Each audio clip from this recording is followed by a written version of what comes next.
Elementary school student Timmy deliberately reported a false fire alarm just to see his father, who was a firefighter. But when his father Mike rushed to the school, he took him straight to the girls' restroom, where Mike was stunned by what he saw. Lying there was 13-year-old Janie, with a belly as big as a watermelon, about to give birth. Oh my God. Well, Dad... The firefighters were all in shock. This was definitely the wildest case of their careers. Janie was in so much pain that she was sweating profusely and begged the firefighters not to tell her mother. The firefighters didn't agree immediately but first covered her with a blanket and began checking her condition. Suddenly, they realized the baby was about to be born. There was no choice but to persuade the girl. Feel comfortable talking to your parents, but maybe there's a teacher or the principal. That's the problem. Her mom is the principal. Janie said that her mother, who was the principal, only cared about other children, and only gave her a glance when her grades were poor. So much so that her mother didn't even notice she was pregnant for 10 months. At this point, Timmy spoke up for the girl, but his words made Deke's heart sink. "You little brat, did you get this girl pregnant?" Oh, gosh, Dad, no. No, I have a boyfriend, but he isn't here today. No sooner had he finished speaking than Janie suddenly let out a loud scream. It seemed the baby couldn't wait any longer. They had to deliver the baby immediately. So they called the captain to fetch the first aid kit from the ambulance. But the captain said that after confirming the school had falsely reported a fire, they had sent the ambulance back. No first aid kit for childbirth? This is straight up hell mode. To make matters worse, the new ambulance wouldn't arrive for another 10 minutes. But Janie couldn't wait any longer. Nikki switched to childbirth coaching mode. But Janie refused to cooperate due to the intense pain, even getting angry and shouting that she didn't want to give birth. With no other options, Nikki started singing nursery rhymes on the spot, finally calming the furious Janie down. Amidst Janie's heart-wrenching screams, the baby was born. When the firefighters saw the baby's condition, they all gasped in shock. The baby was still wrapped in the amniotic sac. What's worse, the baby inside wasn't moving at all. Oh God, did I kill it? Is my baby dead? Just then, the baby twitched slightly, and everyone rejoiced the baby was alive. However, they had to deliver him immediately. Without medical tools, they could only use their fingers to. After some effort, they finally tore open the amniotic sac. They then found a straw to help clear the baby's mouth of meconium. Their efforts were not in vain. The baby opened his eyes and let out a loud, clear cry. Janie took the baby, but her face was filled with anxiety, unsure of how to explain this to the mother. However, the arrival of the ambulance had alerted Principal Davis, who insisted on coming to see what had happened. But the scene before her eyes left Davis stunned. Are you okay? Are you in pain? It was only at that moment that Davis realized how inadequate she was as a mother. Fortunately, her daughter was fine, and she still had a chance to make it up to her. Just as this family drama came to an end, the next battle with the bees was already underway. A large truck loaded with beehives collided and overturned. Instantly, the beehives shattered, and millions of bees poured out like a black tide. The driver, surrounded by bees, tried to call for help, but the mother and daughter inside the truck were screaming in terror. Soon, the driver collapsed, his life hanging in the balance, while the mother and daughter were trapped inside the truck, surrounded by a swarm of bees. What was even more terrifying was that these weren't ordinary honeybees, but highly aggressive killer bees. The mother immediately dialed emergency services. They attempted to drive away, but the bees had blocked the exhaust vents, rendering the vehicle immobile. To make matters worse, both the mother and daughter were allergic to bees, and there was only one dose of adrenaline in the truck. When the fire department arrived, they were stunned by the unprecedented swarm of bees. The scorching heat of the day had made the killer bees even more aggressive, and the driver on the ground had already stopped breathing. Another passenger in the truck was also unconscious. The team members were using carbon dioxide to drive the bees out of the car, but soon they ran out of carbon dioxide, and the bees had blocked the air intake of the water pump, preventing it from pumping water. The team leader immediately requested a foam truck from headquarters, but due to traffic, it would take 20 minutes to arrive. At that moment, a bee flew into the car. At the dispatcher's reminder, Anna closed the ventilation openings in the truck, but it was too late. 3 bees had already flown inside. The dispatcher ordered them to enter the Wooden Man Challenge, but the pesky bees crawled onto the girl's cheek. As one bee was about to enter her eye, the little girl was so scared that she slapped herself, successfully leaving the stinger inside her body. An allergic reaction occurred immediately, and the girl began to struggle to breathe. Her mother quickly injected adrenaline into her daughter's leg, and the girl finally regained her breath. However, just then, another bee stung Anna. She instinctively swatted it away, but it was too late. The adrenaline had already worn off. The dispatcher immediately contacted the rescue team and instructed them to evacuate the mother and daughter as soon as possible. According to the weight of an 8-year-old child, excluding the allergic reaction, she could only withstand 40 to 50 bee stings, so even if rescued, her chances of survival were slim. However, at that moment, another vehicle nearby exploded. At that time, the other driver on the truck had been stung so severely that his face was severely swollen, and a bee was even flying out of his mouth. When the rescue personnel shone a flashlight, a horrifying scene unfolded. The driver's throat was completely blocked by countless bees. The rescue personnel had to use a suction device to clear the airway, sucking the bees out like a vacuum cleaner, and the driver finally regained consciousness. The on-site team members desperately tried to save him, but the situation showed no improvement, and the foam truck was still 8 minutes away. At this critical moment, John noticed that smoke could drive away the bees and immediately used a positive pressure ventilator to blow smoke into the car. However, Anna inside the car was already on the verge of losing consciousness. Fortunately, the dispatcher found through research that there was still some medication left in the syringe and guided Anna to cut open the outer shell, revealing a small syringe inside. But just as she did so, Anna lost consciousness from exhaustion. However, with the dispatcher's encouragement and guidance, the girl bravely injected her mother, and Anna finally regained consciousness. Meanwhile, the team members outside were using smoke to drive away the bees, and this tactic proved effective. The number of bees around the vehicle decreased rapidly, and the team members rushed to rescue the mother and daughter. Just as they managed to rescue them, 15 million bees formed a bee tornado and flew away. They flew eastward across the city sky, with experts tracking them via radar. However, before sunset, the radar signal suddenly disappeared. This did not mean the danger had passed, as killer bees do not act at night. With the temperature dropping, they might simply be seeking a place to rest. The lucky location they chose was the exhibition site, where a new perfume launch event was scheduled for the next day. It must be said that killer bees also have taste. The boss and his assistant were completely unaware of the impending danger, eagerly awaiting the next day. Little did they know that the tent was already swarming with countless bees. The situation the next day was predictable. When the boss sprayed perfume on his assistant to demonstrate it, the bees on the tent roof swarmed out, sending everyone scattering in panic. The most unfortunate one was the assistant, who, due to the perfume's effect, became the bee's pet. In a panic, she jumped into the swimming pool. The boss immediately called 911, but as soon as the assistant stuck her head out of the water, she was attacked by the bees. How could she hold on until the rescue team arrived? Fortunately, Mark acted quickly. With the help of a water hose, the assistant managed to stay underwater for 25 minutes. The situation was critical. John came up with a plan to distract the bees, risking the safety of his teammates. They sprayed the fastest runner, Tom, with perfume and used him as bait to lure the bees away. Tom, fully equipped, rushed outside and ran wildly, finally leading the bees away, and the female assistant was successfully rescued. However, due to multiple stings, the girl had fallen into a coma, and the venom from the stingers was being released every second. It would take at least several hours to remove all the stingers. They came up with the idea of using tape, which proved effective. Not only did it remove the stingers in one go, but it also helped the girl shed her hair, finally bringing her out of danger. Finally, a professional beekeeper arrived late, facing Tom, who was completely covered in bees. The beekeeper used a vacuum cleaner to suck all the bees off his body. However, there were probably only around 100,000 bees there, meaning there were still 14.8 million bees on the loose. Where had they flown to? At that moment, at an altitude of 10,000 meters, Michael was flying his retirement fund destroyer small plane. As he was joking with the air traffic controller, a cloud suddenly appeared ahead. It was the 14 million bees on the loose. Before he could react, the small plane plunged into the swarm. As bees poured in through the ventilation openings, the plane was overrun in an instant. He couldn't control the plane, and by the time he came to his senses, he saw a passenger plane heading straight for him. The passenger plane was already too late to climb, and in an instant, the cockpit was sliced open. The female pilot, who was just about to stand up, was sucked out, but fortunately, a ejection seat blocked the opening. However, the debris scraped the fuselage, and chaos erupted inside the passenger plane. As the oxygen masks dropped, the passengers fell into endless panic. Carter, a police officer, struggled to crawl into the cockpit, but the co-pilot, covered in blood and on the verge of unconsciousness, was using his last ounce of strength to control the plane. After ensuring the plane was in autopilot mode, he finally collapsed and lost consciousness. Carter hurriedly tried to contact the ground control tower but found the radio had failed. Fortunately,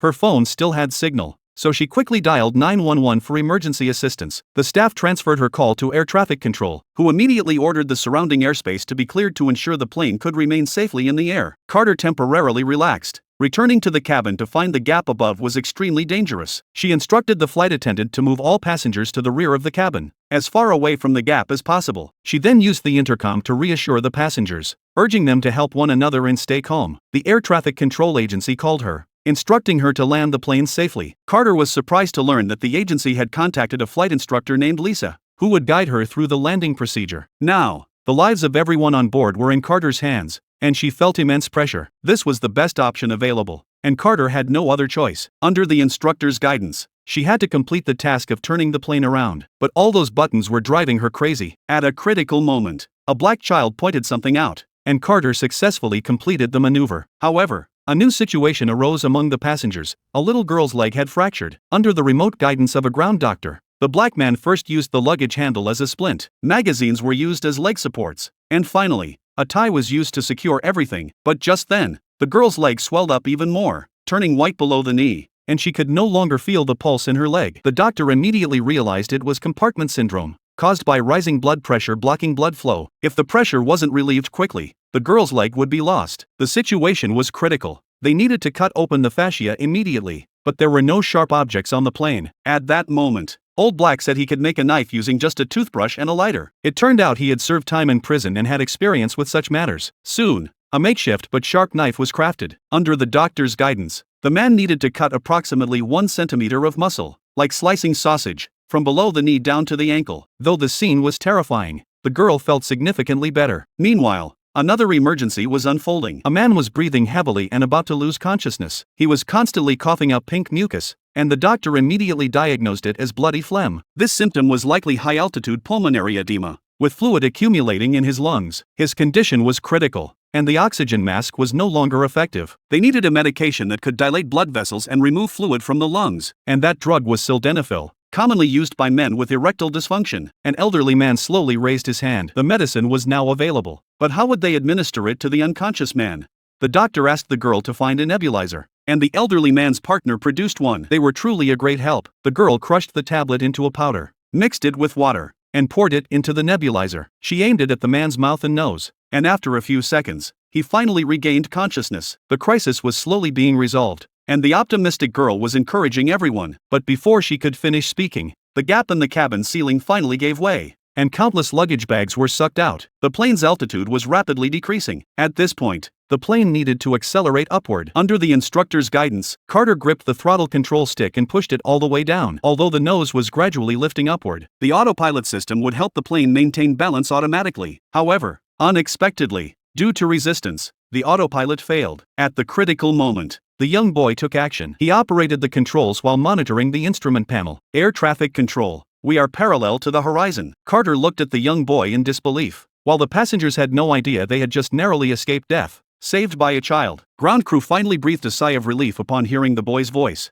leaving them speechless. Though the immediate crisis was averted, the plane remained at risk of disintegrating at any moment. It needed to land as soon as possible. Just then, the unconscious co-pilot woke up. It was truly a stroke of luck. At that moment, the ground rescue team was rushing toward another life-or-death situation. Derek accidentally crashed into a trash can while driving. Although the vehicle was totaled, he was fortunately unharmed. To be on the safe side, firefighters carried Derek to an ambulance to take him to the hospital for a checkup. Unexpectedly, halfway there, the team discovered a major traffic accident ahead, with several people lying unconscious in pools of blood. Captain Andy immediately contacted the dispatch center to send out Fire Truck 23, but they would need 8 minutes to arrive. Andy saw that the injured were bleeding profusely. With such severe injuries, they wouldn't survive 8 minutes, let alone 3. Andy couldn't hold back any longer and ordered the team to stop and rescue the injured. Teammate Jake stopped him. According to regulations, our mission is to take the man in the ambulance to the hospital. This accident should be handled by Unit 23. But Andy insisted. Human life is at stake. She risked her career by ordering Jake to stay and care for the man while she led her team to begin rescue efforts. Derek also volunteered to assist.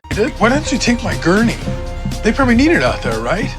Please, let me help somehow. The accident scene was horrifying. The driver was critically injured and pronounced dead. Other passengers were thrown from the vehicle, with some suffering fractures and exposed bones, while others were trapped under the car, bleeding heavily. Some had even been impaled by rebar, and the situation had become extremely tense. Just as firefighters had retrieved the emergency supplies from the ambulance, another unexpected incident occurred. The overturned car suddenly sparked, signaling an impending explosion. They dared not delay and quickly divided into 2 teams to control the situation. The others transferred the 6 movable injured to a safe area for treatment and then rushed to rescue the 2 trapped individuals. At this point, the firefighters were overwhelmed, short-handed, and lacking in emergency supplies. This is the hospital. Station 23, where the hell are you? Soon, the woman trapped under the car went into shock due to excessive blood loss. Radical pulse, clammy skin, I'm afraid of hypervolemic shock. We need to move faster. I'm going as fast as I can. This metal heats up quick. However, 2 women were trapped at both ends of the car, making it impossible to lift the vehicle to rescue Jenna. They had to first cut through the rebar piercing Sarah's body. However, the metal generated high temperatures during cutting, forcing them to stop periodically to allow it to cool before continuing. After a tense wait, the rebar was finally severed. Just as they successfully rescued both women, Jenna could no longer hold on. Her heart had stopped beating. Andy immediately switched to CPR mode. Upon hearing the news, the other injured passengers broke down in tears. They were all housewives who had finally managed to take a break from their busy lives to go on a group trip, only to be involved in a tragic accident caused by a drunk driver taking the wrong route. If Jenna didn't survive, what would happen to her children? Fortunately, Andy didn't give up, and with the relentless efforts of the team, they finally pulled her back from the brink of death. It wasn't until then that the 23rd Fire Department finally arrived. Oh, damn time!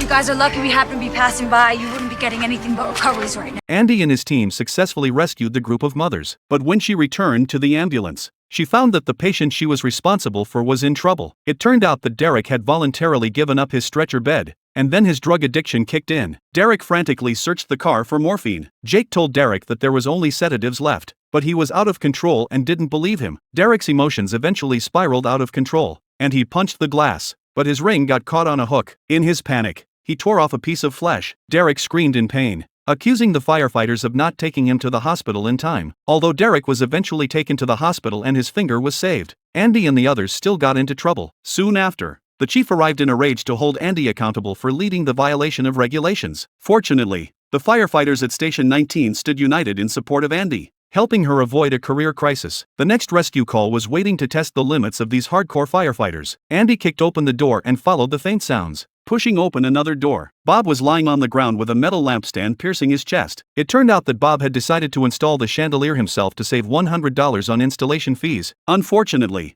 Bob slipped and fell, and the lampstand fell on him, piercing his chest. Andy quickly administered N4 to stabilize his condition, then used a saw to remove the excess lampstand parts. Seeing the firefighters begin to bandage the wound, Bob was confused. "What about the lamppost? Are you just going to leave it there?" Deke explained that the lamppost was blocking a blood vessel, and if they removed it, Bob might bleed to death. The firefighters quickly lifted Bob onto the stretcher, but just as they were about to load him onto the ambulance, Bob suddenly rolled his eyes and fainted. Andy noticed his blood pressure was dropping rapidly. They had to inject epinephrine immediately, and the firefighters scrambled. Finally, after a tense rescue, Bob's vital signs returned to normal. The moment he was lifted onto the stretcher, he opened his eyes. Bob said weakly, "I've been asleep for so long. Why aren't we there yet?" As he spoke, he began to feel sleepy again. Andy and Deke were stunned. What was going on? Time was of the essence, and they had to get him to the hospital immediately. However, as soon as they stepped out the door, the monitor emitted a sharp alarm. Bob's blood pressure plummeted again, and his breathing stopped abruptly. Andy had no choice but to stop and perform another round of resuscitation. After intubation to assist breathing, Bob's condition finally stabilized. They put him in the ambulance and rushed to the hospital as fast as they could. At that moment, they were only 6 minutes away from the nearest hospital. If they could just make it through those 6 minutes, their mission would be accomplished. However, unexpectedly, halfway there, Bob's condition deteriorated again. It turned out he was in ventricular fibrillation. Andy was about to lose his mind. He quickly attached the electrodes and activated the defibrillator. After 4 rounds of defibrillation, the man still showed no signs of recovery. With no other options, Deke had no choice but to pull over urgently and perform CPR on Bob. However, after performing CPR for a while, not only did Bob's condition not improve, but his injuries worsened. It turned out that the area where Bob had been stabbed was bleeding, and each chest compression was forcing blood out of his body, accelerating his death. Andy was deeply concerned. What should they do? Just as they were at a loss, Deke made a bold decision. "We have to pull out the pole from the wound." Andy's face turned pale at the suggestion, as this could cause Bob to bleed to death on the spot. But Deke was resolute. To save Bob, they had to take the risk. Finally, Andy relented, and now they could only pray that the risky move would succeed. Deke carefully pulled out the lamppost, and a flood of blood gushed out. He grabbed piece after piece of gauze to plug the wound, then pressed down firmly on the injury. As time ticked by, a miracle occurred. The bleeding stopped, and Bob's heartbeat returned to normal. The two men erupted in joy. They had succeeded. The ambulance set off again, and fortunately, in the remaining 3 minutes, Bob did not experience any further complications. They arrived at the hospital safely, having narrowly avoided disaster. As they handed Bob over to the doctors, Andy and Deke's tense nerves finally relaxed. It was a relief. This operation was truly the work of a rescue team that treats life and death as routine. Naked Andy just wanted to try something new, but ended up nearly paralyzing his girlfriend. Andy and Jack rushed to the scene after receiving the call. Lisa was standing stiffly in the bathroom corner, wrapped in a bedsheet, with blood pooling at her feet. The paramedics discovered that the showerhead bracket had pierced her lumbar spine. This was the most dangerous erotic accident imaginable. To save her, the firefighters decided to use a saw to cut off the bracket and then take her to the hospital. However, Lisa was terrified at the sound of the saw and asked if they could just pull the bracket out. The deputy captain explained that the bracket was hook-shaped and fixed to the wall. Forcing it out could cause her back pain to escalate into full-body damage, so they had to do it this way. Reluctantly, Lisa had no choice but to accept this rescue method. However, when she saw the saw, she couldn't control her fear. The paramedic noticed her concern and quickly hugged Lisa and let her lean on him. When the paramedic hugged her, Lisa felt as if she had found a human security blanket. Throughout the whole process, Lisa only felt a slight vibration. Soon, the brace was sawed off and Lisa was free. Fortunately, after the rescue, she could walk slightly, and her spine was unharmed. The paramedics used gauze to secure the brace and bandage it, then carefully helped Lisa onto the stretcher and had her lie on her side. Andy now understands that passion requires clarity. Otherwise, an ambulance might become the third wheel in a date. When a bathroom scene turned into an emergency room adventure, another more dangerous game was unfolding on the subway. The little boy was coughing non-stop. When the firefighters saw the Baran label on his luggage, their faces turned as pale as if they had seen their ex-boyfriend. Because they had just returned from Baran, where an avian flu outbreak had occurred, Maya was completely panicked. She took off her gloves faster than she would have dumped a bad boyfriend, and immediately contacted the CDC. The CDC expert replied that it was a new strain of avian flu, highly contagious and airborne. Although the CDC had set up a task force, it would take at least 30 minutes to arrive. In the meantime,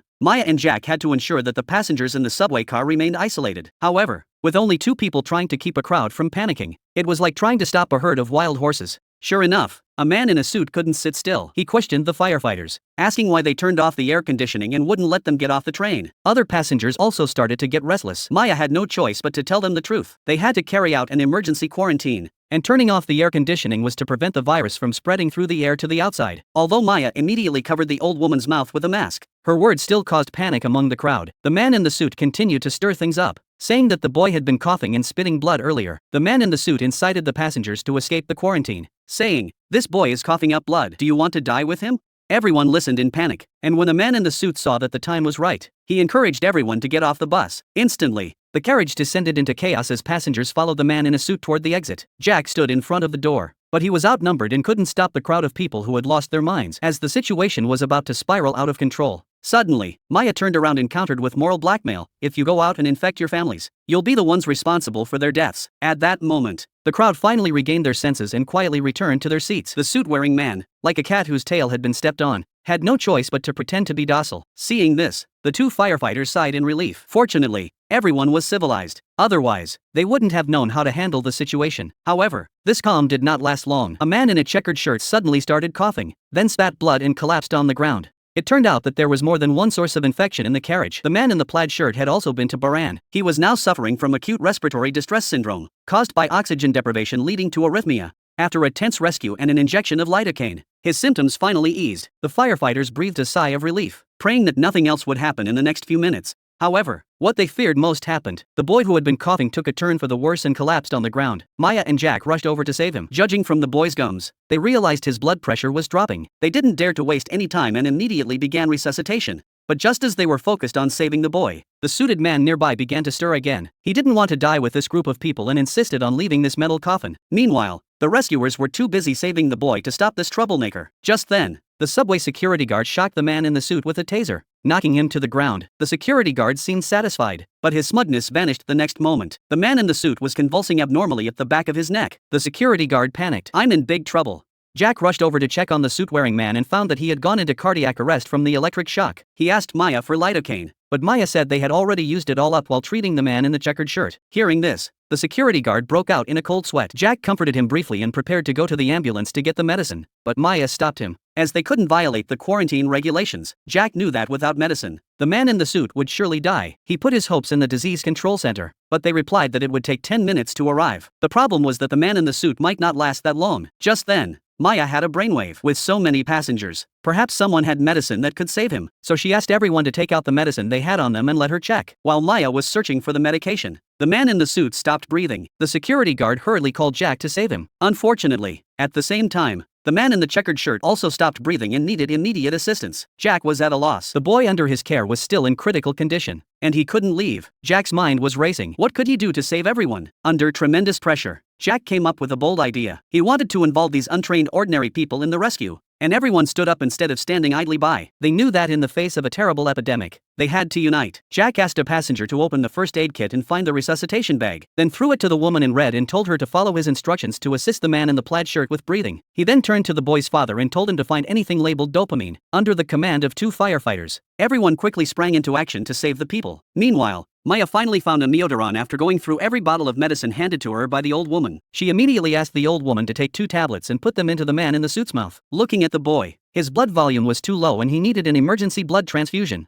So his father rolled up his sleeve and became a temporary blood bag. However, the man in the plaid shirt was stuck. No air was getting in no matter how hard they pressed. Seeing the urgent situation, the woman in red disregarded the risk of infection and began performing mouth-to-mouth resuscitation on the stranger. Her daring act paid off, and the man in the plaid shirt's chest began to rise and fall. At the same time, under the effect of the medication, the man in the suit regained consciousness. He cursed and said he would sue them all. But who cared? As long as no one died, it was fine. Soon, the boy also regained consciousness. At this point, all 3 people were out of danger. Finally, Maya and Jack could completely relax. Just then, good news came from the Center for Disease Control. They had arrived at the subway station and set up a quarantine area outside. After examination, Maya and Jack were not infected, and the patients in the subway car gradually recovered after receiving vaccinations. At this moment, both of them felt ecstatic to have survived the ordeal. In fact, at that time in the subway car, they were also afraid of death. But as firefighters, they kept their duties in mind. Not only did they hide their emotions well, but they also did an excellent job of controlling the epidemic and saving 3 lives in a time of crisis. While humans were suspicious of each other in a confined space, a more primitive struggle for survival was taking place in the city sewers. When the boy ran away from home, he encountered police officer Lisa. Unexpectedly, the boy was frightened by her skin color and turned and ran away. Lisa wanted to call him to stop, but instead forced him into a dead end. In his panic, the boy jumped into the sewer, and the rushing water swept him away instantly. Lisa quickly called for backup and asked the firefighters to rush to the scene to save him. Soon,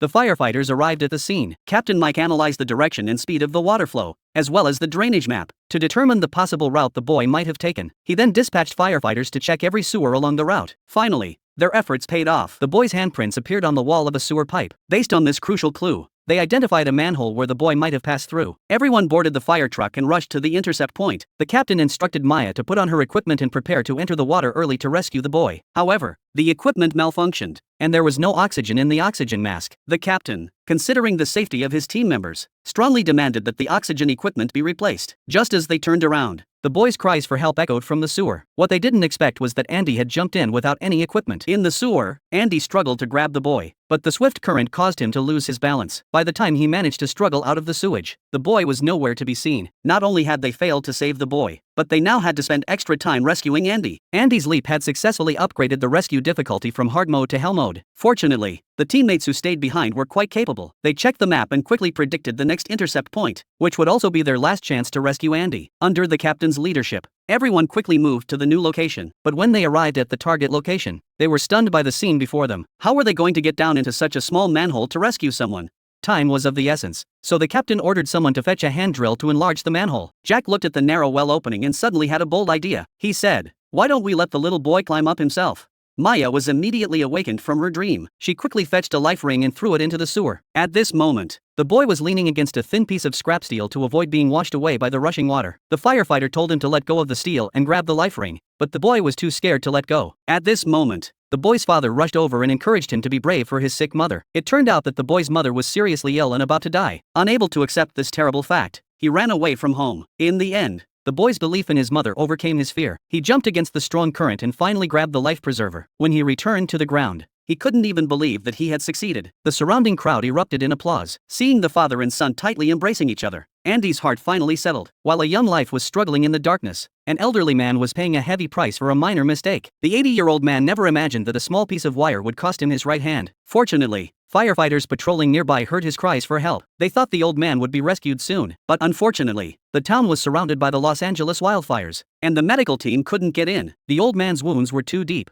and although the firefighters tried to stop the bleeding with tourniquets, it wasn't very effective. Soon, he fell into a coma due to excessive blood loss. At that moment, Maya said she could run back to get tools to dismantle the machine and save the old man, but Deke said there wasn't enough time. The elderly man had already gone into shock. By the time they returned with the tools and dismantled the machine, he would likely have already passed away. The two teammates were desperate. What should they do? It turned out that Deke suggested cutting off the elderly man's hand at the wrist to stop the bleeding immediately. This was the only way to save him. Maya accused him of being crazy, reminding him that they were only firefighters. According to regulations, they were only allowed to provide supportive care and transport the patient to the hospital in one piece. But at that moment, they were surrounded by a wildfire. Who knew how long they would have to wait to escape? Seeing the old man's life hanging by a thread, Jake and Maya had no choice but to agree to the amputation. Since the old man's hand bones were already broken, they only needed to cut the tendons connecting them. Soon, the old man was saved, and the bleeding stopped as Deke had predicted. They saved the old man's life. However, after taking him back to the temporary shelter, instead of gratitude from his family, what awaited them was hysterical complaints. At this moment, the old man also woke up. Seeing that he was missing a hand, he broke down. The old man asked Deke, "Who gave you the right to cut off my hand without my permission?" Deke's expression at that moment was like a golden retriever accused of stealing cookies. Seeing this, Maya couldn't take it anymore. She hid in the room and vented her emotions. They had traveled all the way from Seattle to Los Angeles to help fight the fire. Now they were surrounded by wildfires, risking their lives at any moment. And not only that, they had just saved someone only to be harshly blamed. She broke down, feeling that everything was so terrible and hopeless. But just then, a cute little kitten jumped through the window. Jake was overjoyed. This was the kitten that the old man had lost. They had thought the kitten had been burned to death, but now it had miraculously appeared before their eyes. However, soon after, the worst-case scenario they had feared came to pass. The wildfire had reached the door, and they were completely trapped. What should they do now? Were they really going to die here? Just as everyone was at a loss, Maya's phone suddenly rang. It was the chief. He had found a way out for them in the midst of this desperate situation. However, the team was still missing the captain and Andy. They had to find them first. At that moment, the captain and Andy, who had gone out to investigate the disaster, were facing an unimaginable predicament. The wildfire was spreading too quickly, and it was about to engulf them. Fortunately, there was a house with a swimming pool nearby. Without thinking twice, they jumped in before the fire could reach them. After an unknown amount of time, just as they were about to run out of air, the light above them finally grew dim. It seemed they had survived the most dangerous moment. Fortunately, there was an opening nearby. The two rushed over, but everywhere they looked, there was fire and thick smoke. Where should they go next? Just as they were feeling lost, a fire truck suddenly appeared out of the thick fog. It was their teammates coming to rescue them. They had been in constant contact with the chief, who told them to head west and look for a house with a large flower. There was a small road nearby that could be used to escape, but with the thick smoke rolling around, how could they see any large flowers? What was worse was that the high temperature of the fire was about to melt the tires. The fire truck might not be able to hold out much longer. At that critical moment, Andy suddenly remembered that he had seen the house with the large flowers before, and it seemed to be just ahead. Although Andy had seen the house before, he had no idea when to turn to get to the small path. There was no other option, so Maya decided to take a chance. Surprisingly, it actually worked. Everyone shouted in amazement, unable to believe that they had actually survived. After getting out, the old man received proper medical care, while Deke approached awkwardly and returned the wedding ring he had found in the grass to the elderly couple. Looking at the ring, the couple felt a mix of emotions. Although the old man had lost the hand he wore the ring on, at least he was still alive. Meanwhile, Jake was searching for the cat's owner. He said the cat's owner was a cute bald old man and asked the nurse if she had seen anyone matching the description. To his surprise, the nurse said that just moments ago, an old man matching the description had fallen and was now in a coma.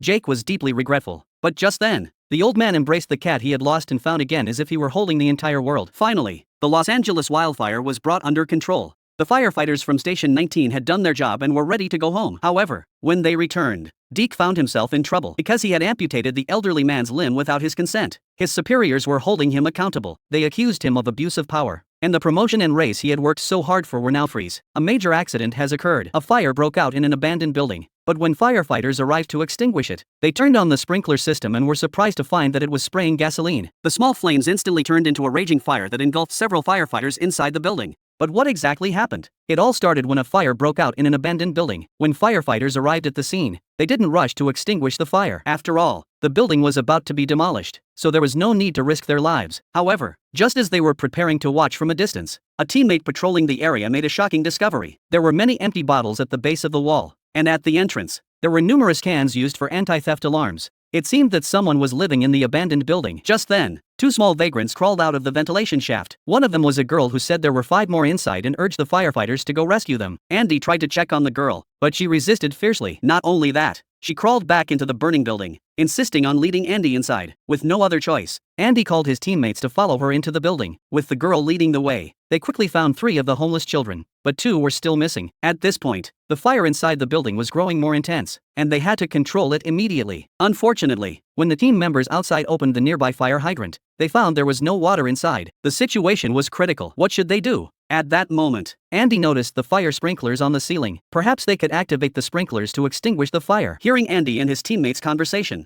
the little girl immediately said she knew where the switch was. Without waiting for Andy to react, she ran ahead to lead the way. Sure enough, with the little girl leading the way, they quickly found the switch. Meanwhile, teammate Jake also found the last two homeless children. However, the flames were too intense, and they were trapped. Jake called out to Andy, telling him to quickly open the fire sprinkler. However, the moment Andy opened the valve, something strange happened. A single drop of water from the sprinkler caused the flames to explode. At first, Jake thought he had seen it wrong, but then a second drop fell, followed by a third. However, it was too late. As the unknown liquid sprayed everywhere, the flames in the hallway instantly grew. Andy realized something was wrong and quickly closed the valve, but the fire was already out of control and they were all trapped. When the captain outside heard about the accident in the building, he was so anxious that his face turned black. Unfortunately, the dispatch center reported that it would take another 2 minutes to supply water to the fire hydrant. Seeing the severity of the fire, the captain didn't dare to waste any time and immediately grabbed a fire extinguisher and rushed into the building. Thanks to him, he managed to clear a path through the flames, allowing Jake and the others to avoid being engulfed by the fire. However, the captain's equipment was limited, and he could only rescue some of his teammates. Andy and the others were still trapped in the fire as their oxygen was about to run out and they were about to suffocate. Water finally reached the fire hydrant. Seeing this, the people outside quickly opened the water cannons and sprayed water toward the windows of the building. Finally, the fire was brought under control, and Andy and the others who were trapped were able to escape safely from the fire. Every mission of a firefighter is accompanied by unpredictable dangers, but fortunately, they have teammates they can rely on. This is also the key to why firefighters are able to complete their missions successfully every time. Everyone survived the disaster, but Andy blamed himself. He didn't understand how a fire sprinkler that was in good condition could be filled with gasoline. His action of opening the valve almost killed his teammates. The captain found him and said he had just asked the building owner, who revealed that they had added antifreeze to the water supply system to prevent it from freezing. At that moment, Andy finally breathed a sigh of relief. It seemed he would be able to sleep soundly tonight. When professional rescue efforts were hindered by system failed, 13-year-old Emma came up with an even crazier way to call for help. 13-year-old Emma destroyed half a fire station on her first drive, causing $15 million in direct damage. Emma crashed a fire truck and an ambulance and also knocked over a support beam. But when the firefighters learned about her situation, they didn't blame her. Instead, they asked her with great concern if she was hurt. Emma was terrified and quickly said that she had no choice but to do what she did. Her mother had suddenly suffered an epileptic seizure, and she didn't know what to do, so she drove to the fire station for help. However, she panicked and mistakenly pressed the accelerator instead of the brake, leading to the chaotic situation. Although the process was nerve-wracking, she eventually managed to safely deliver her mother to her destination. The firefighters didn't hesitate and immediately arranged for rescue. But there was a problem. The ambulance had been hit by Emma and couldn't take the patient to the hospital. What should they do? They had no choice but to call a private ambulance, but the problem was that it would take 8 minutes to arrive. Meanwhile, Emma's mother was still convulsing uncontrollably. The firefighters had no choice but to carry her out of the RV and prepare to administer N4 to alleviate her symptoms. However, when they finally managed to carry her out, they discovered that the patient was moving too much to allow the 4 to be inserted. With no other option, the 4 of them worked together to hold the woman down and finally managed to administer the 4. Meanwhile, under the command of the chief, the firefighters used scaffolding to stabilize the twisted roof beam. This prevented the fire station from collapsing. Shortly after,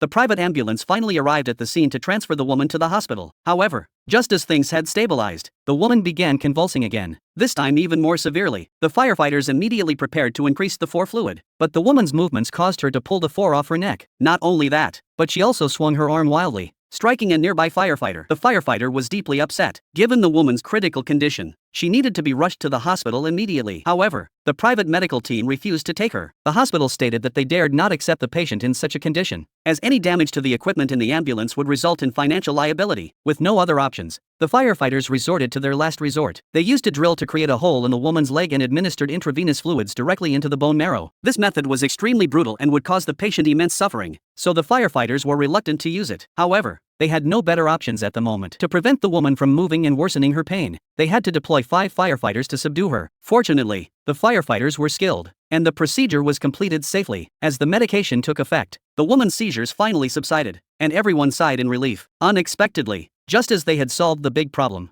another problem arose. It turned out that Emma had seen the cruel scene of drilling into the bone to administer the infusion. She felt that her mother's suffering was all because she had to raise her sickly self alone, which led to excessive stress and epileptic seizures. She locked herself in the restroom as a way of escaping, thinking that this way she wouldn't have to face the truth. Andy was shocked by her behavior and said, "You're just running away from reality." But as a firefighter, He knew he couldn't hurt a young girl's delicate heart, so he could only gently persuade her to open the door. But Emma was as stubborn as a mule and refused to agree. Andy was at a loss for words. But just then, Emma suddenly rolled her eyes and collapsed straight to the ground. With no other choice, Andy grabbed the fire extinguisher and smashed the glass of his own fire station. According to the medical bracelet on Emma's wrist, she had diabetes. After testing her blood sugar, he diagnosed her with hypoglycemia. Andy quickly injected her with glucose. Soon, Emma finally regained consciousness. But at that moment, he had no idea that the disaster Emma had caused was far from over. It turned out that Emma's mother had installed a gas cylinder in the RV for convenience. Unfortunately, while clearing the debris from the car accident, the firefighters accidentally cut the gas pipe. A large amount of gas leaked out,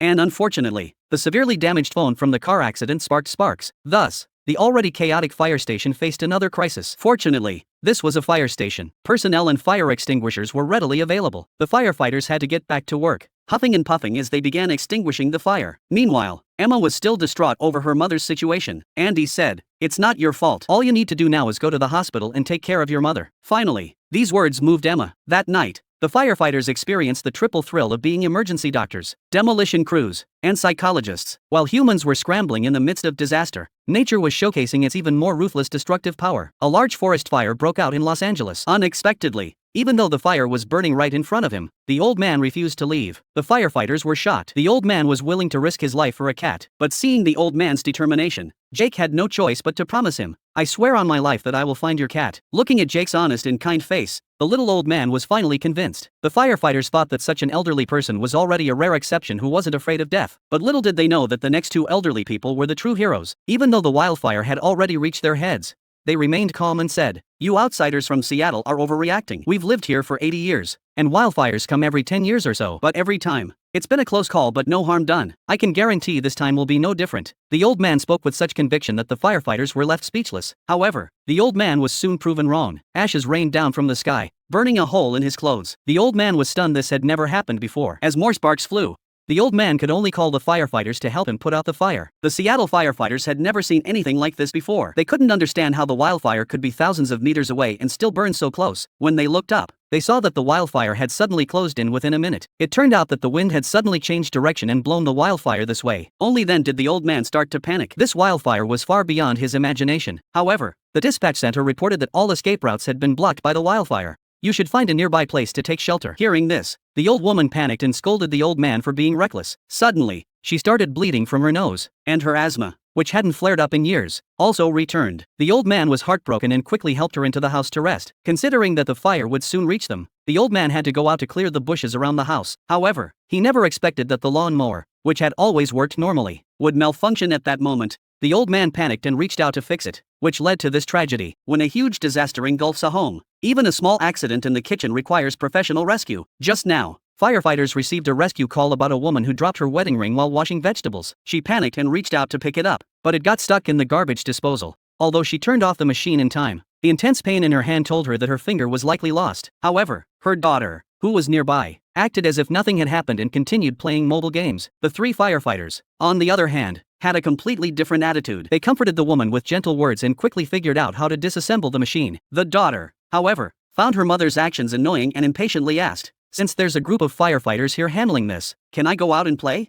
The mother didn't expect her daughter to raise her hand before leaving, indicating she wanted to post her embarrassing moment on social media. Before she could react, she noticed a tattoo on her daughter's wrist. The mother was furious and started lecturing her, but the daughter was impatient and turned on the machine. Seeing her mother scream in pain, she laughed happily, and the mother seemed to have gotten used to it. She didn't blame her daughter but was worried that the tattoo on her wrist might be infected. "I asked the firefighters to check if my daughter's tattoo was infected." The firefighters looked at each other in disbelief. What a loving mother. After checking, the tattoo on her daughter's wrist was indeed slightly inflamed, but it wasn't serious. "Just apply some antibiotic ointment." At this point, Jake couldn't hold back anymore and said, "Your mother is in such pain, yet you're worried about whether your tattoo is inflamed?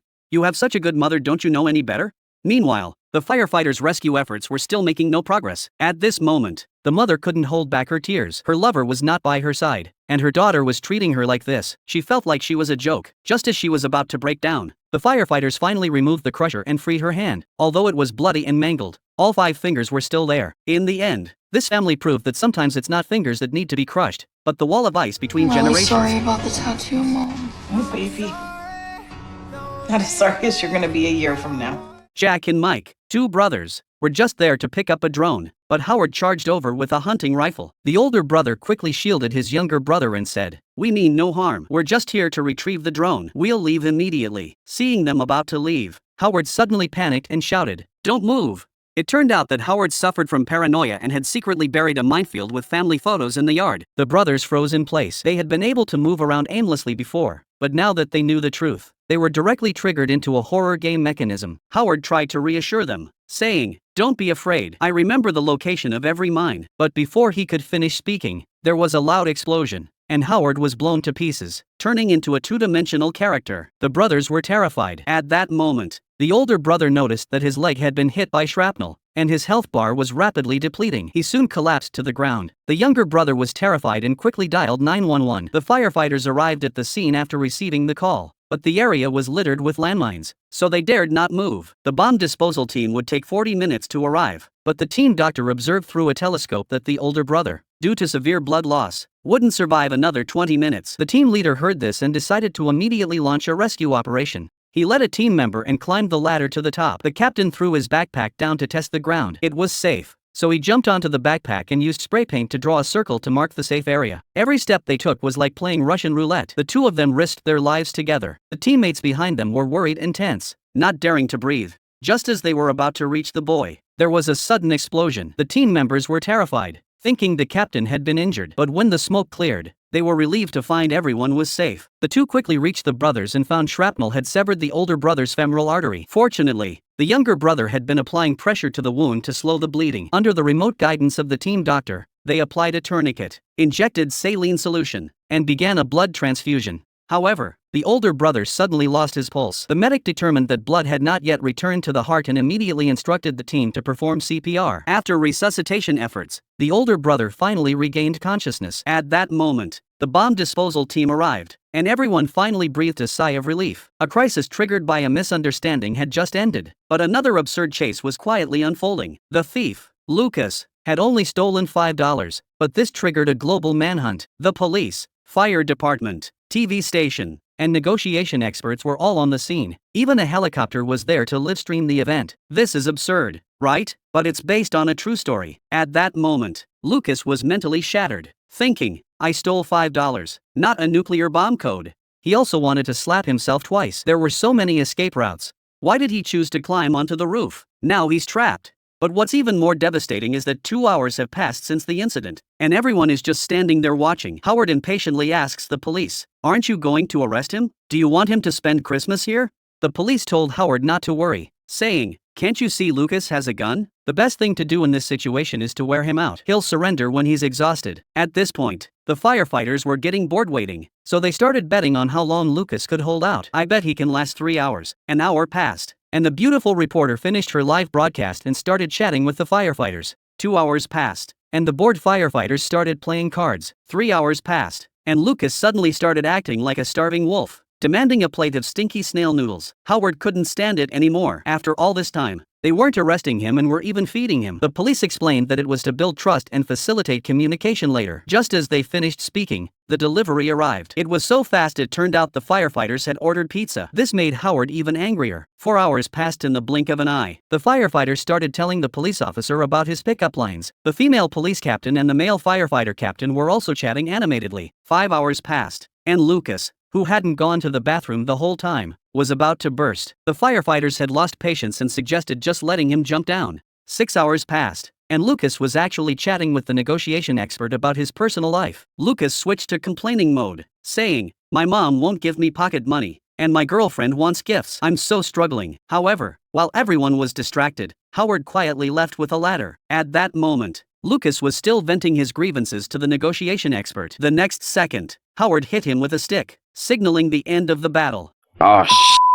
Homeless David crawled into a garbage bin to escape the rain, but when he woke up, he found himself being dumped into a garbage truck. He frantically shouted for help, but the driver was so engrossed in his music that he couldn't hear him. The next second, David was dumped into the garbage truck along with the trash. He quickly dialed the emergency number, because once the garbage disposal started, he would be shredded immediately. The firefighters received the alarm and rushed to the scene. They sped all the way and finally managed to stop the garbage truck in time. However, When the captain explained the situation, the driver looked confused and said there was no one in the truck because it was empty and they hadn't started collecting garbage yet. The captain immediately realized they had chased the wrong truck and quickly contacted the dispatch center to confirm the exact location of the garbage truck with the homeless man. At that moment, David's life was hanging by a thread as the driver had already started the garbage disposal unit. Fortunately, nearby police officers arrived first and immediately ordered the driver to turn off the machine. The firefighters also arrived shortly after. Upon learning that there was a person inside the garbage truck, the driver felt a chill run down his spine. After all, the crushing force of the garbage disposal unit was enough to flatten an entire vehicle. The captain quickly climbed onto the garbage truck and shouted loudly, but David did not respond. Sensing the urgency of the situation, he jumped into the truck and began clearing out the garbage with his bare hands. Other team members also rushed in to help. They threw out bags of garbage one by one until they finally reached the bottom and saw David. Luckily, he was still alive. It turned out that he had been protected by a chair. Otherwise he would have been crushed to death by the garbage in the truck. After examination, it was found that David had multiple fractures. The firefighters secured him on a stretcher and slowly lowered him down the ladder. At this point, the class representative would ask, where did the homeless man get the money to buy a cell phone? The answer is that the US government distributes iPhones more frequently than food. Thanks to this relief program, David's life was saved. David, who escaped from the trash heap, probably never imagined that someone was enduring unimaginable suffering to win a car. Emma's bladder was undergoing an extreme challenge. She hadn't used the restroom for 3 days and 3 nights. It turned out she was participating in a bizarre competition called Touch the Car, Win the Car. The rules are simple. Just keep one hand on the car the entire time and be the last one standing to win the $1 million car. All the contestants are eager to get started. With the boss's signal, the competition begins. The contestants rush to the car and place their hands on it. Everyone is shouting slogans, confident and determined to win. But soon the excitement fades, and everyone starts to feel tired. Some were so thirsty they kept drinking water, while others were so tired their backs ached. Then, a woman sneezed and her hand left the car, causing her to be eliminated first. She was instantly filled with regret. Seeing this, the others could only endure the pain. Continuing from day into night. Gradually, more and more people were eliminated. Some couldn't hold their urine after drinking too much water. Others were too tired, and some simply couldn't keep going. By the next day, only Emma and Ron were left. To win the competition quickly, Ron began persuading Emma, I'll give you $1,000 if you give up the competition. Anyway, you can't win in the end. Give up now and you can get $1,000. You can have a big meal and get a spa treatment. How nice! But Emma remained unmoved, determined to fight to the end. Suddenly, with a scream, her bladder was about to burst. Ron almost laughed out loud. The boss immediately called 911, and firefighters rushed to the scene. They learned that the 2 contestants had been standing for 28 hours, and Emma had not eaten or drunk anything for 2 days to avoid using the restroom. Based on Emma's lower back pain and abdominal fluid buildup, they diagnosed her with acute kidney failure and bladder damage. Despite this, Emma refused to give up the competition and refused to take her hands off the car. The firefighters tried to persuade Ron to give in, but he also refused to give up. The captain suggested that the boss suspend the competition to avoid a fatality. The boss, with a capitalist smile, said rules were rules. The captain asked if it was okay for one hand to stay on the car, and upon receiving confirmation, he had the team bring a chainsaw. The team immediately understood and made a move to cut the car, leaving the boss speechless. Looking at the journalists nearby, he helplessly announced that Emma and Ron each won a car. The boss stated that what mattered more than the deal was his conscience. Kudos to this boss. When Emma finally let go, another absurd rescue mission about love was about to begin on the edge of a cliff. Daniel called the police, saying his girlfriend had accidentally fallen off a cliff. Firefighters quickly arrived at the scene. The captain looked down at the cliff and saw the woman motionless. He shouted at her, but she didn't respond. The captain estimated the height and decided the chances of survival were slim. He ordered 2 team members to go down and check the situation. The medic ordered everyone to prepare for rescue, especially the medications and equipment needed for internal injuries, fractures, and head injuries. However, just as they were preparing to act, a police officer suddenly appeared. He said he had received a report from a witness who saw Daniel throw a body off the cliff. Upon hearing this, everyone became tense. Could the woman have been murdered by her boyfriend and then dumped off the cliff? The police officer then said that according to the eyewitness's description of the body, it looked very similar to a recent missing person. Therefore, the woman at the bottom of the cliff was likely the missing person. The police temporarily detained Daniel and questioned him. Daniel said that he had broken up with his girlfriend today, but she jumped off the cliff after hearing the news. However, when asked for his girlfriend's name and photo, Daniel refused to answer. This made the police even more suspicious. They could only wait until the woman was rescued before proceeding. At this point, 2 firefighters had already reached the bottom of the cliff using safety ropes. They quickly approached the woman. To better assess the situation, they turned her over. The firefighters were stunned and exclaimed, "Bro, Your girlfriend is 100% silicone. Later, the captain learned from Daniel's psychologist that he suffered from some kind of attachment disorder. It turned out that he had been with this girlfriend for more than 2 years. The doctor said that Daniel's treatment had recently taken effect, so he decided to end the relationship and start a new life. The captain decided to take this opportunity to help him and staged a rescue operation. After a fierce rescue effort, the girlfriend's heart finally stopped beating. Everyone's acting was explosive, saying that she had gone to a better place. Then Daniel said his final goodbye to his girlfriend and thanked the firefighters. People with irritability are so scary. Tony saw his son being attacked during a wrestling match, so he rushed over and tried to kill the other guy. As a result, the other guy wasn't hurt, but Tony was stuck in his seat because he used too much force. When the firefighters arrived at the scene, they recognized the familiar posture and butt. The captain crawled under the chair and said,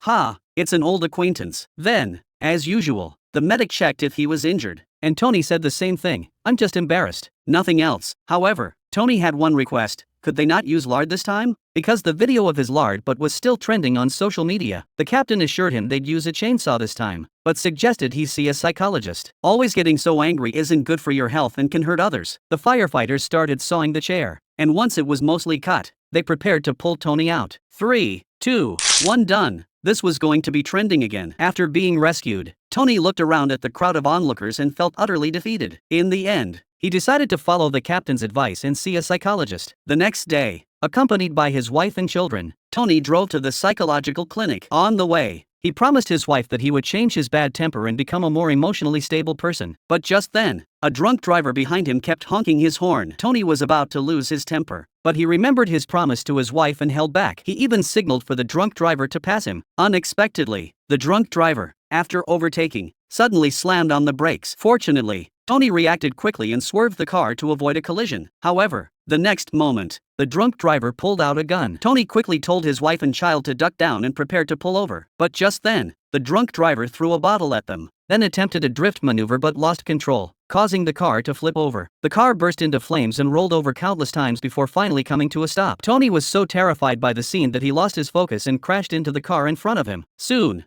firefighters arrived at the accident scene. Seeing Tony walking toward them, the captain assumed he was responsible for the accident again. Tony hurriedly explained that he wasn't responsible this time. He told the captain the entire story and pleaded with them to rush to save his wife and son. His wife's head was cut open, and his son's wrist was fractured. However, the medic said the ambulance was on its way, and the doctors would assist them. But the firefighters' top priority was to save the drunk man, which enraged Tony. The captain quickly stepped forward to calm him down. On the other side, the firefighters extinguished the fire, pried open the car door, and carried the drunkard out. The medic rushed over to perform emergency care, administering oxygen and chest compressions. After a while, there was finally a pulse. The firefighters loaded him onto a stretcher and prepared to take him to the hospital. The captain heard that the drunkard had a gun and ordered the team to search the car, but they found nothing after searching everywhere. Just as everyone was puzzled, Tony suddenly pulled out a gun from his pocket. The captain rushed forward to stop him, but it was too late. Tony fired 4 perfect shots, paying homage to the fast-paced chase. He ended the drunkard's life. Everyone was stunned by the scene. The captain asked Tony why he did it. Tony replied calmly, "Because he hurt my family." The flames of anger had just been extinguished when another emergency rescue operation began due to a misunderstanding. Electrician Alan was lying on the ground, convulsing. Lisa saw the wire in his hand and thought he had been electrocuted. She picked up a wooden stick from the ground and tried to pull the wire away, but the more she tried to pull it away, the tighter Alan gripped it. In a panic, Lisa swung the stick and hit Alan several times before he finally let go. Lisa quickly dialed 911. The firefighters arrived at the scene shortly after receiving the call. Lisa told them that the electrician might have been electrocuted while cutting the wires, and that she had already pulled the wires away. The medic checked Alan's condition. His breathing was normal, his blood pressure was normal, and his heart rate was normal. "This doesn't make sense," the paramedic said. "After an electric shock, there should at least be a regular heartbeat or rapid breathing." The paramedic noticed that Alan's arm was injured and his ribs were fractured. They cut open his clothes and saw bruises on his abdomen, clearly from being beaten. Lisa immediately explained that she had no other choice at the time. The paramedic noticed something else unusual. If he had been holding the live wire, his hands should have been burned. After inspecting the wire, the firefighters found that it wasn't even live. The team doctor noticed a medical alert tag around Alan's neck. It turned out he had epilepsy and was having a seizure, not an electric shock. The team doctor immediately administered glucose to replenish fluids and rushed him to the hospital. Lisa turned into a clueless netizen, unable to believe she had used a wooden stick to deliver a fatal blow to an epileptic patient. Just as Alan was being sent to the hospital, an even more bizarre life and death rescue was taking place in the hospital's MRI room. How terrifying is the power of an MRI machine?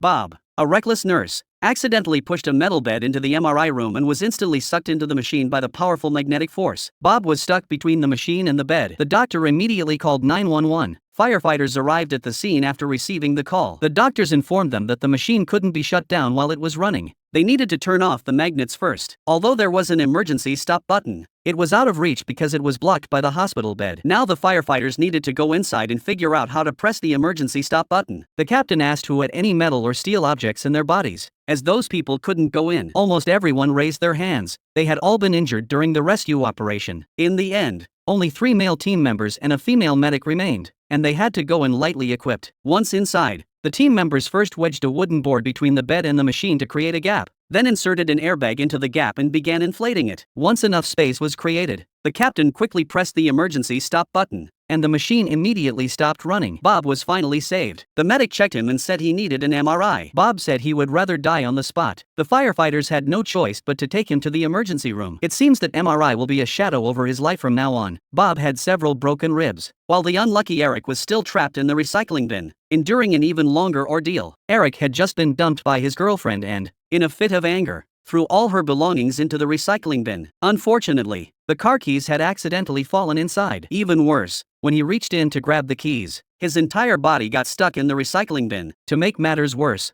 the recycling bin door could only be opened from the outside, and his phone was still inside the car. Unable to call for help, Eric could only bang on the box and shout for help. Since the recycling bin was a sealed space and the outside environment was noisy, no one could hear him. Eric tried kicking and scratching with his hands, but to no avail. He then tried using tools to find a calculator, but while the calculator worked for basic calculations, it was useless for picking locks. He then found a tennis racket, but it was also useless. Suddenly, he had an idea and found his car keys. He kept pressing the car's Find Me button, hoping to attract the attention of passers-by with the alarm sound. However, not only did the passers-by ignore him, but one of them even picked up his stuffed toy. This went on from morning until afternoon, a full 7 hours. The enclosed space made Eric feel suffocated and hot, and he was about to pass out. What was even worse was that he hadn't used the restroom all day and his bladder was about to burst. So he rummaged through the junk pile and found a cup to relieve himself. Before he knew it, it was late at night. Just as Eric was about to collapse, things suddenly took a turn for the better. A team of firefighters had just finished a rescue mission nearby and were preparing to leave. The medic seemed to hear a sound and turned around, but saw nothing. Just as he was about to leave, the sound rang out again. He followed the sound and walked all the way to the recycling bin. The medic heard it and hurriedly opened the bin door. Sure enough, there was someone inside. He quickly called the captain over. Seeing that Eric was on the verge of collapse, the medic immediately grabbed a pair of wire cutters. With a snip, he cut the lock and opened the door. After breathing fresh air, Eric gradually regained consciousness. He asked the firefighters how they found him and if they heard the car alarm. Eric turned to look, but his car was already gone. It turned out that he had parked illegally, and the car had been towed away in the evening. What a terrible day. Just as Eric's car was being towed away, an even stranger couple arrived at the fire station. They claimed they would die if they didn't stand on their heads. At 2:30 a.m., Sean pushed his wife Susan to the fire station. Strangely, Susan was still upside down. The firefighters told Sean to put Susan down immediately because the position was extremely dangerous, but he refused, saying his wife would die if she wasn't upside down. Seeing the firefighters' shocked expressions, Susan quickly explained, "If I stand up, I'll die." The captain noticed the word already and realized she had died once or several times before. The captain had never seen such a situation before and called for the team doctor. The doctor checked Susan's heart rate and blood pressure, which were completely normal. This was utterly unbelievable. After all, Susan had been upside down for an hour. For a normal person, staying upside down for that long is extremely dangerous, as it can cause changes in blood pressure and even lead to cerebral hemorrhage. The doctor then asked Sean what they had been doing before coming to the station. Sean stammered out the truth, saying they had been playing a game. Susan suddenly fainted, and her heart stopped beating. Sean was terrified and tried to move Susan to the bed to perform CPR. However, during the process, Susan's head was facing downward, and she suddenly woke up. Susan thought everything was fine and tried to stand up, but she died again. CPR was ineffective, so Sean grabbed Susan's legs and pulled her up forcefully, and she came back to life again. The team doctor's CPU was overloaded. To verify their account, the doctor had the stretcher flattened, and within seconds, Susan's heart stopped beating again. They quickly turned Susan upside down, and she came back to life instantly. This was too bizarre. The firefighters had never seen anything like this before. A girl named Lily, wearing a swimsuit, screamed for help, saying she had killed her friend. Firefighters followed Lily to the poolside, where 5 unconscious teenagers lay on the ground. The scene before them left the firefighters momentarily speechless. It turned out that just moments earlier, Lily had used liquid nitrogen to make ice cream.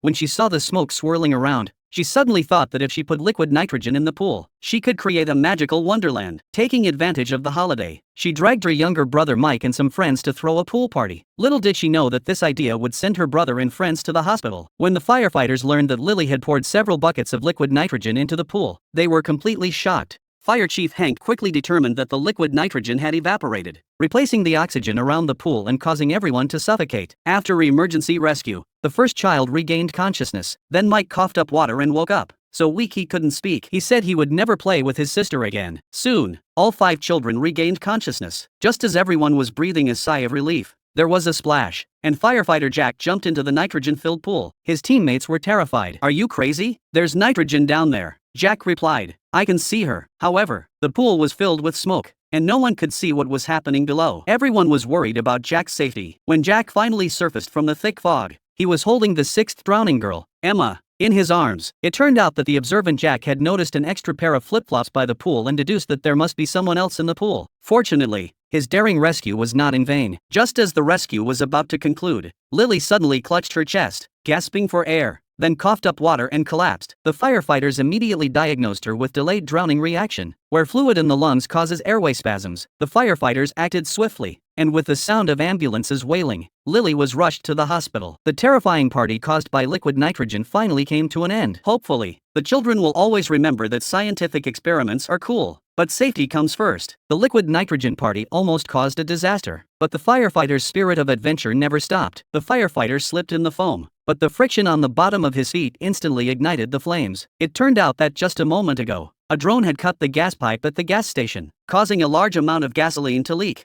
Upon arrival, the firefighters immediately tried to shut off the emergency valve but found it malfunctioning. Unable to stop the gasoline leak, Captain Maya immediately ordered the team to contain the leaking gasoline to prevent it from spreading. However, the leaking gasoline had already formed a dangerous zone. And more critically, a fuel tanker loaded with gasoline was parked nearby, but the driver was nowhere to be found, and without the keys, they couldn't move this ticking time bomb. Just as the team members were trying to control the situation, sparks from a nearby barbecue stall drifted over. The leaking gasoline was instantly ignited, forcing the firefighters to halt their rescue efforts. Some team members suggested evacuating and waiting for the gasoline to burn out before proceeding, but Maya firmly opposed the idea. The temperature inside the tanker truck had reached 500 degrees Celsius, which could cause an explosion. There were underground fuel tanks beneath the gas station. If the tanker truck were to explode, the entire neighborhood would be reduced to a fiery inferno. The team members hurriedly sprayed foam to prevent the gasoline from coming into contact with the air. However, this was only a temporary solution. As long as gasoline continued to leak from the fuel lines, the fire would eventually get out of control. As the temperature around the tanker truck continued to rise, everyone was as anxious as ants on a hot plate. What could they do to resolve this crisis? At this critical moment, firefighter Victoria stepped forward and said she could walk into the gasoline pool and use pliers to clamp the severed fuel line. Her teammates strongly opposed her, shouting, "Are you crazy? The fuel line is right in the middle, that's the heart of the fire." However, Victoria remained resolute, saying that as long as the foam was thick enough, she could do it. Seeing the temperature of the fuel tanker rising rapidly, Maya had no choice but to agree to Victoria's daring plan. Victoria donned her gear and cautiously stepped into the gasoline pool. With each step she took, her teammates had to quickly fill her footprints with foam. If the gasoline came into contact with the scorching air, it would reignite instantly, turning Victoria into a human torch. Fortunately, the operation went smoothly, and Victoria finally reached the fuel line, successfully clamping the severed pipe and stopping the leak. At that moment, everyone breathed a sigh of relief. However, just as Victoria was preparing to evacuate, an accident occurred. Her foot slipped, the foam layer broke, and the gasoline exploded instantly, engulfing Victoria in flames. Facing this sudden turn of events alone, Victoria was so terrified that her mind went blank. Amidst the heart-wrenching shouts of her teammates, Victoria finally snapped out of it and rushed out of the gasoline pool. Her teammates frantically sprayed foam to extinguish the flames on her body. When she jumped out of the gasoline pool and removed her helmet, everyone's hearts finally settled. Thank goodness Victoria was unharmed. Victoria's heroic actions successfully averted the crisis. Soon, the firefighters received a new assignment. Mark was celebrating his birthday at a restaurant. After lighting the candles on the cake, the waiter carelessly discarded the match, which sparked a fire. By the time the firefighters arrived at the scene, the fire had escalated to a level 2 emergency. The fire broke out during the evening rush hour, trapping many guests inside. The firefighters rushed into the burning building to rescue the trapped guests. However, as time passed, the fire grew increasingly intense. Ultimately, Captain Maya had no choice but to order the firefighters to retreat and cease rescue operations. Seeing this, police officer Danny angrily insisted on going in to save people. Maya pointed to the black smoke in the corner, indicating that toxic gas had spread and the building was about to collapse. However, the police officer still insisted on saving people and demanded a gas mask from her. Before she could finish speaking, an explosion occurred inside the restaurant, confirming the firefighters' assessment. The police officer had no choice but to follow the firefighters' instructions and help evacuate the crowd. The firefighters immediately began their firefighting efforts. Just then, the crowd outside the cordon suddenly became restless. They saw Emma standing on the second-floor balcony, holding a newborn baby in her arms. Emma screamed hoarsely and looked helplessly at her child. Maya quickly made a decision based on the fire situation at the scene. The only option was to use a ladder truck to rescue them. However, vehicles at the scene were blocking the ladder truck, preventing it from getting close to Emma, who was holding her child and unable to jump onto the ladder. At that moment, Danny came up with a bold idea. He told Emma to throw the child to him so he could jump onto the ladder. But Emma clung tightly to the baby, unwilling to take such a risk. As the fire raged around them and the restaurant was about to collapse, Emma looked at the baby in her arms, filled with guilt, but now she had no choice but to take a leap of faith and trust the stranger. Emma approached the railing, spread her arms, and threw the baby into the air. Ultimately, Danny did not let Emma down. He caught the baby securely. Next, Emma overcame her fear and bravely jumped onto the ladder. The captain reached out and pulled Emma back in time. Emma held the child tightly, but others were not so lucky. However, fires caused by a lack of fire safety awareness continue to occur. Lisa was working on her computer in bed when she turned to take a shower and an accident happened. The aging electrical wires sparked and ignited the cotton blankets, and the newly built mansion was quickly engulfed in flames. Soon, firefighters arrived at the scene, divided their tasks, and Andy and his teammate Maggie were responsible for entering the house to search for survivors. Before long, they found the homeowner unconscious from smoke inhalation in the bathroom. After reviving him, they prepared to rescue Lisa. However, Lisa suddenly shouted, "Wait!" The firefighters dared not delay, as staying any longer would have turned her into charcoal. They quickly moved her to a safe area. Meanwhile, another team of firefighters received orders to extinguish the fire. They opened the water cannons and sprayed water wildly, finally putting out the flames. However, just as the firefighters thought their mission was complete and sighed in relief, Lisa, who had been rescued, said that her little baby Charlie was still inside.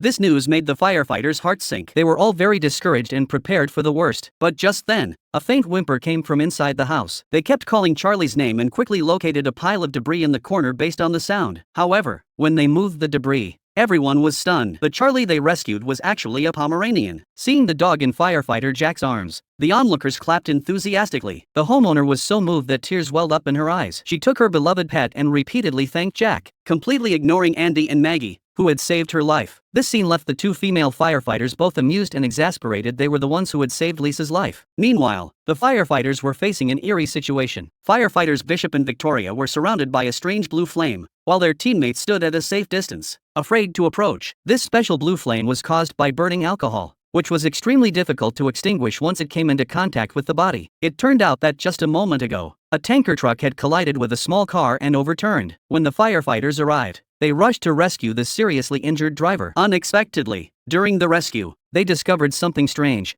There was no visible fire at the scene, but they felt as though they were in a furnace. Just then, one of their teammates jumped up and screamed in pain. It seemed as though something terrible was on his leg. Everyone was confused and didn't know what was happening. Captain Andy calmly analyzed the situation and ordered his team to turn off the fire truck's lights. Then, a strange scene unfolded. Terrifying blue flames appeared on their teammates' bodies. Fortunately, the flames weren't too intense, and they were able to extinguish them quickly with foam extinguishers. However, the blue flames had already spread rapidly, forming a sea of fire that trapped Bishop and Victoria in the center of the fire. A firefighter immediately pulled out a hose, but Andy shouted him to stop. Alcohol fires would only spread faster if water was used. Andy called for a foam truck, but it would take at least 10 minutes to arrive. At this point, given the rate at which the alcohol was leaking from the tanker, the teammates inside might not be able to hold on that long. Just then, Victoria noticed a gap in the rear of the tanker and realized they could escape from there. But she quickly abandoned this rare opportunity because they couldn't abandon the critically injured driver. They could only pin their hopes on their teammates, hoping they would come up with a solution quickly. However, their teammates were also frantically trying to come up with a rescue plan from a distance. Some suggested using a ladder truck to rescue them, but adjusting the ladder would take too much time. Others suggested waiting for backup, but the teammates trapped in the fire couldn't hold on much longer. Meanwhile, the intense heat from the flames was rising, causing their shoe soles to melt. The air became unbearably hot, and each breath felt like their lungs were on fire. If this continued, the team members would either be burned to death or die from lung burns. Yet no one could come up with a feasible rescue plan.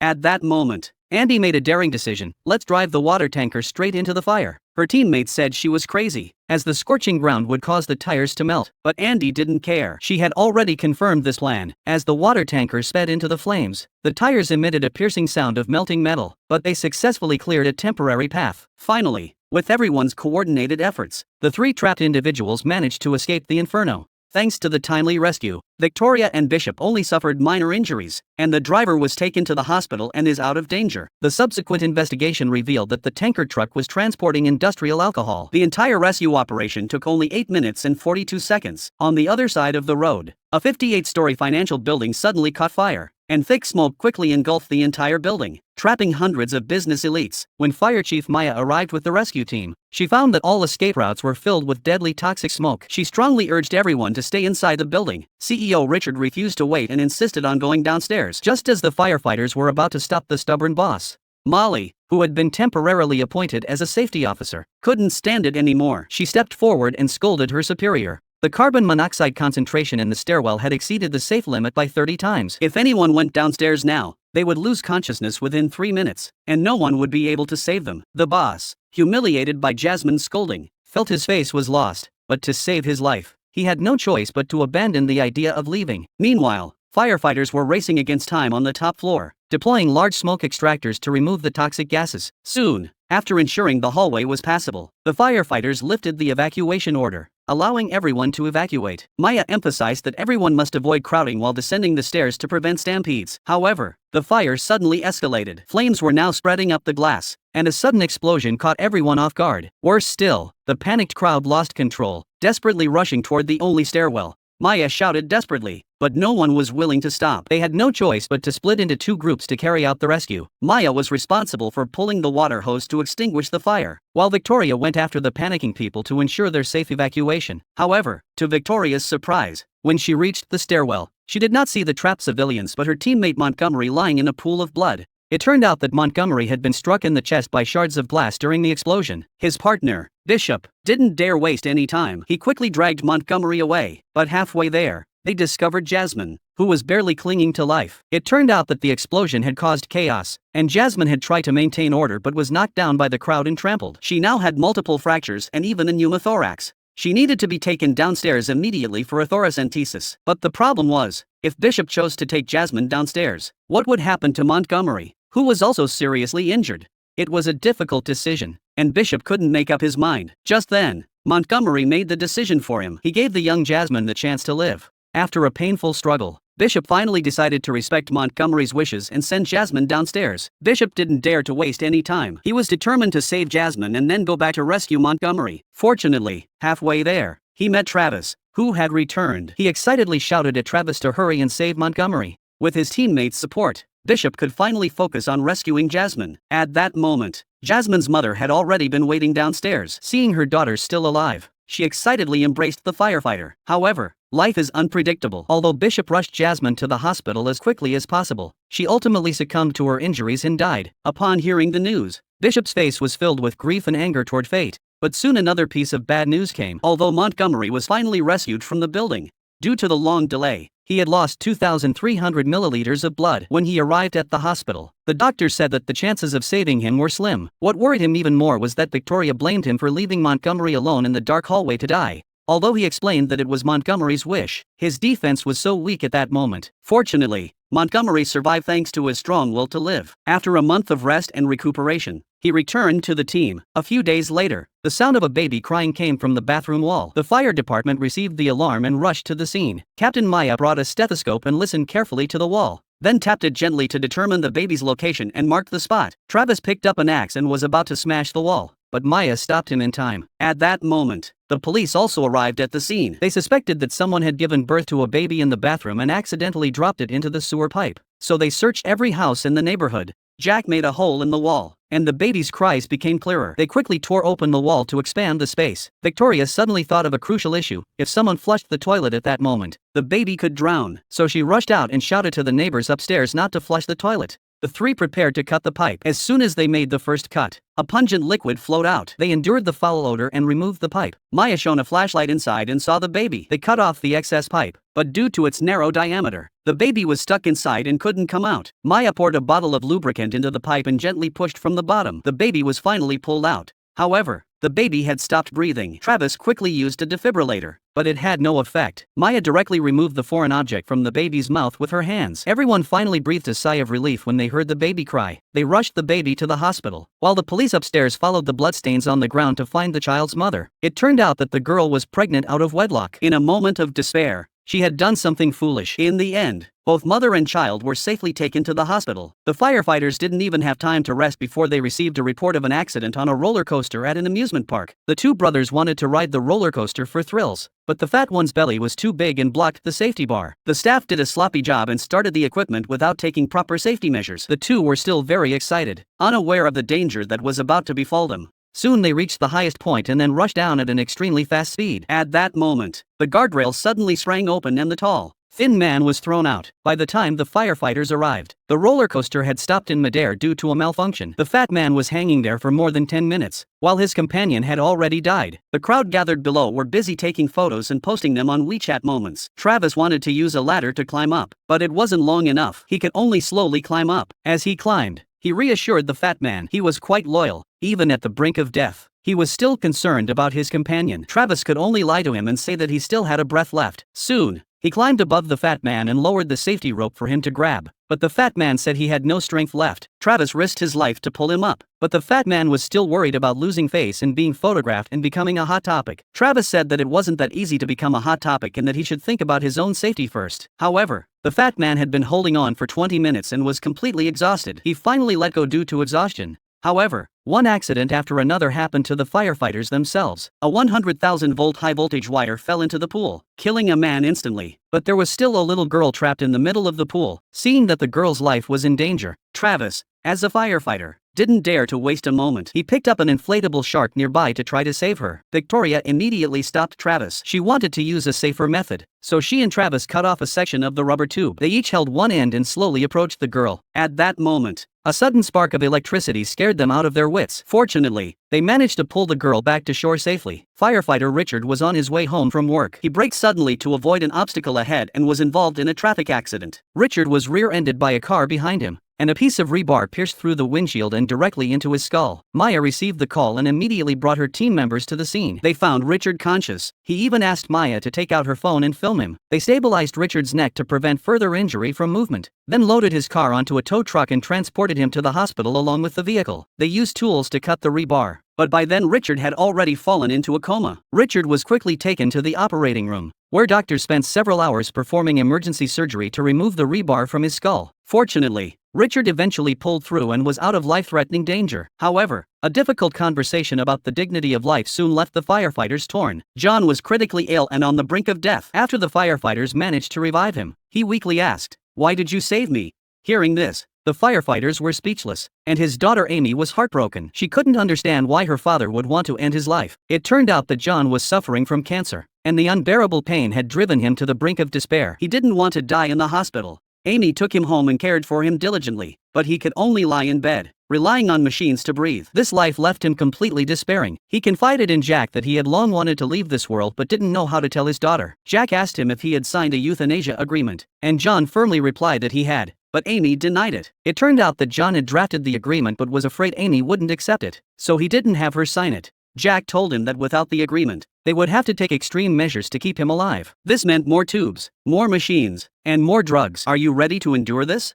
The team members nearby couldn't bear to listen anymore and quickly pulled Jack away, reminding him not to interfere in other people's family affairs. Jack tried to explain, but his teammates interrupted him. Just then, John's condition suddenly worsened, and he had to be rushed to the hospital. Jack turned to John and said, "If you have anything to say, now is the time." John finally gathered the courage to tell Amy the difficult words, "I want you to sign the euthanasia agreement." The entire room fell silent. Amy glared at Jack with hatred, as if he had manipulated her father's decision. But her father, though weak, spoke firmly, "Every day is torture. Let me go." Amy's heart was broken. Though she couldn't bear to part with her beloved father, she couldn't stand seeing him suffer. After a painful struggle, She finally signed her name. Amy lost her mother at a young age and was raised by her father alone. She remembered that when she was little, her father often took her to look at the stars and learn the constellations. Now she wanted to take her father to see them one last time. Jack and his teammates silently helped move John, along with the medical equipment, outside and laid him on the soft grass. Amy snuggled up beside her father, just as she had done as a child, and gazed up at the stars with him. A shooting star streaked across the sky. Amy excitedly reached out to point it out to her father, but she realized he had already closed his eyes peacefully and passed away. He had finally found the peace he desired, but Amy's tears fell silently. From that day forward, she would never have a father again. Check out the shady tactics of professional scam artist Melissa. She first poured a cup of tomato sauce on the ground, then pretended to slip and fall. With acting skills rivaling an Oscar-winning actress, the restaurant not only gave her a free meal but also compensated her with a substantial sum of money. After pulling off this scheme, Melissa returned to her car. Her trunk was a treasure trove of scam tools, including a cane,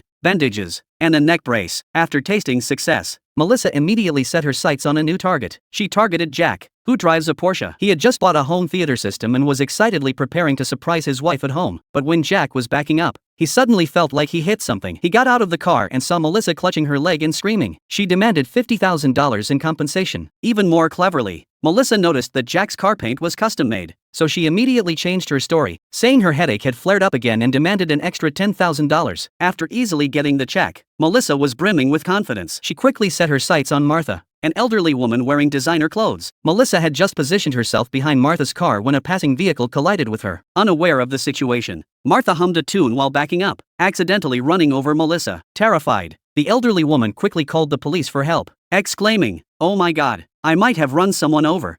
Firefighters rushed to the scene to check on the injuries, but Melissa kept repeating the license plate number. She asked the firefighters to help her write it down, as this was her medical expenses. One car hit her, and the other ran her over, so she wanted double compensation. The paramedics arrived and immediately recognized her as a notorious professional scam artist. The police also arrived, but Melissa insisted that this was a genuine accident. However, the police said that 5 eyewitnesses had seen her intentionally standing behind the car. After reviewing the surveillance footage, it was clear that she had no way to deny it. It seemed like her career as a scam artist was over. Soon after, Melissa decided to change careers. This time, she started stealing packages. Every day, she would lurk outside people's homes, waiting for delivery personnel to drop off packages. As soon as they did, she would quickly take them. Soon, she could steal enough to fill a car, then frantically open the boxes, keeping what was useful and throwing the rest away. Since Melissa always moved to a new location after each heist, the police couldn't catch her. This made her increasingly brazen, so she decided to follow the delivery trucks directly. Wherever the delivery person went, she followed and stole. That day, as soon as the delivery person dropped off the package and left, Melissa crept over cautiously. She looked around to make sure no one was watching, picked up the box, and tried to run. But karma caught up with her, and she fell hard, with severe injuries. Lisa could only call 911 for help. The rescue team arrived and immediately recognized this familiar face. No wonder she fell while walking. It was probably from being hit by a car last time. But the police quickly noticed something was off. Why was she in a wealthy neighborhood?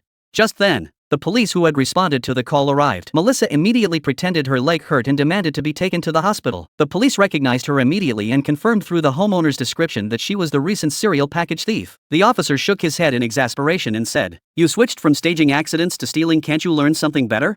Surprisingly, Melissa replied that she didn't like stealing. She was just addicted to the thrill of opening packages, especially unknown packages, which felt like opening blind boxes. Excited her. A real disaster was about to unfold, and this time, no one could escape by acting. The volcano was about to erupt, but the group of college students were still partying in the pool, completely unaware of the danger approaching. The pool water suddenly turned red and began to boil rapidly, causing everyone to scream and climb out of the pool. Jack, who was facing away from the pool, didn't notice anything unusual behind him and fell backwards into the boiling water before his friends could stop him. His friends desperately tried to save him, and his girlfriend rushed to the edge of the pool and held out her hand to Jack. Jack endured the excruciating pain and swam to the edge of the pool, but when his girlfriend pulled him up, she only tore off the skin on his arm. Amidst the screams of terror, someone called 911, and the fire department rushed to the scene. Unfortunately, it was too late. Jack had been boiled to the point of dismemberment, and there were several other people with severe burns at the scene. The rescue team immediately sprang into action, with one team extinguishing the fire and the other treating the injured. The girlfriend who had tried to save him was also severely burned. When the team doctor gave her a painkiller injection, he he noticed that her eyes were vacant. It was clear that the pain in her heart was far greater than the pain in her body. Suddenly, the ground shook violently. The captain shouted for the team to evacuate. The next second, molten lava gushed out of the pool. Even more terrifying was that a piece of molten rock hit a boy in the chest. The team doctor tried to remove the rock with a pair of pliers, but found that the tool had melted from the high temperature. In a moment of crisis, they switched to a heat-resistant laryngoscope and finally pried out the rock. The boy's heartbeat returned. Another male medical student lay in the corner, his legs numb. As a medical student, he knew what a spinal injury meant. When he saw the red tag, he was completely devastated. Just as the team doctor was comforting him, a huge rock fell from the sky and hit the team doctor. The captain, who had witnessed the sacrifice of his team members, had no time to grieve before another distress call came in. A patch of grass suddenly collapsed and burst into flames. A man fell into the deep pit, and the rescue continued. On the other side, a family of 3 was still happily playing in the amusement park, completely unaware of the danger approaching. At that moment, the statue suddenly emitted white smoke. The father curiously went forward to investigate, but the ground suddenly shook violently. The lawn instantly cracked open. The woman pulled her son and ran desperately, while the man could only cling tightly to the statue. The pit suddenly erupted with raging flames, and the ground continued to collapse. The entire statue fell into the abyss with the man. The wife, witnessing her husband's fall, desperately dialed 911. The fire department quickly arrived at the scene. The pungent smell of sulfur filled the air. Their tests showed that the sulfur dioxide concentration had severely exceeded safe levels. The high-temperature steam at 230 degrees made the rescue extremely difficult. The firefighters shouted loudly but received no response. The team quickly set up a ladder, and fully equipped firefighters tied themselves to ropes and slowly descended into the pit. A miracle occurred: the man was still alive, but the temperature inside the pit had risen to 350 degrees Celsius. When the firefighters secured him with protective gear, they discovered his skin had fused with the statue. At this point, the temperature inside the pit had reached 370 degrees Celsius, with a high risk of another eruption. They had no choice but to forcefully pull the man out. His heart-wrenching screams echoed through the valley. This was the only way to save him. Soon after, the volcano finally calmed down, and the sky was filled with ash. This disaster would eventually be forgotten by the world, but the heroic rescuers who sacrificed their lives would forever live on in the memories of their comrades. When nature rages, humanity seems so insignificant. But some people dare to challenge death itself in even more reckless ways. Jack unzipped his jacket to reveal the bomb strapped to his body. He whispered to the bank teller, Emma, that he was being forced to rob the bank and begged her not to make a sound or call the police. He told her to just fill the backpack with money, or else the kidnappers would detonate the bomb. Emma suppressed her fear and secretly pressed the silent alarm. The rescue center received the alarm and immediately notified the nearby patrol officers. When Jack rushed out of the bank with the money bag, the police had already surrounded him. With no way out, Jack was forced to stop. The officer ordered him to get down on the ground. Jack smiled bitterly and said that might be a bit difficult. When he turned around and revealed the bomb, all the police officers gasped in horror. Jack explained that earlier that morning, someone had pretended to come to his hardware store to buy building materials, but instead had strapped the bomb to him and forced him to rob the bank. Now, there were only 5 minutes left until the deadline for handing over the money. The kidnappers would send the meeting location to a disposable phone in the car. Detective Mike saw sincerity in Jack's eyes, but his partner Sarah warned him not to trust the suspect's lies. Jack choked up, saying his wife had died 6 years ago and his 6-year-old son was his only family. He couldn't let his child become an orphan. While the police hesitated, Jack grabbed the money bag and rushed toward the car. Sarah was about to give chase but was stopped by Mike. Mike said to let Jack handle it his way, and he would take responsibility for the consequences. However, this decision nearly ended Mike's police career. He was suspended from duty, and even his father, the police chief, called him foolish, but Mike insisted that his judgment was correct. At that moment, the rescue center received a new alert. An apartment building had exploded and was on fire. The fire department rushed to the scene. Captain Ryan led his team into the burning building to search for survivors. He unexpectedly discovered a large amount of homemade explosives. They had just rescued the last trapped woman when the entire building exploded again. This case provided a breakthrough in the bank robbery investigation. Even more surprisingly, Jack turned himself in that night and identified his accomplice, Mark, who had helped him assemble the explosives. It turned out that both men were former convicts and had become acquaintances while in prison. The apartment explosion was caused by their mistake in handling the explosives. They had intended to replicate the successful bank robbery from a few days earlier. Late at night, the emergency center received another urgent call. A pregnant woman named Lisa reported that her water had broken while she was in a parking lot. When the emergency team arrived, they found her lying on the ground, motionless. As the medical staff was about to examine her, Lisa suddenly pulled out a gun, and another armed man, Nick, appeared behind her. The team members froze in shock. Was this a robbery of the ambulance? But the robbers weren't after money or medicine, they wanted the medical team's professional skills. It turned out that an accident had occurred while they were making the explosives earlier that afternoon, and Nick had been seriously injured. They dared not go to the hospital, so they had an accomplice pose as a pregnant woman and call 911. The team doctor, Emily, examined Nick and found that he was bleeding internally and needed surgery immediately. She said that the ambulance was not equipped for the procedure and suggested going to a nearby restaurant that was closed. The robbers hesitated but eventually agreed. In the restaurant, Emily worked frantically to save Nick. She was preparing to use a catheter to drain the blood from his chest cavity. Male medic Jason took the opportunity to reach for the alarm button by the door. Just as he was about to succeed,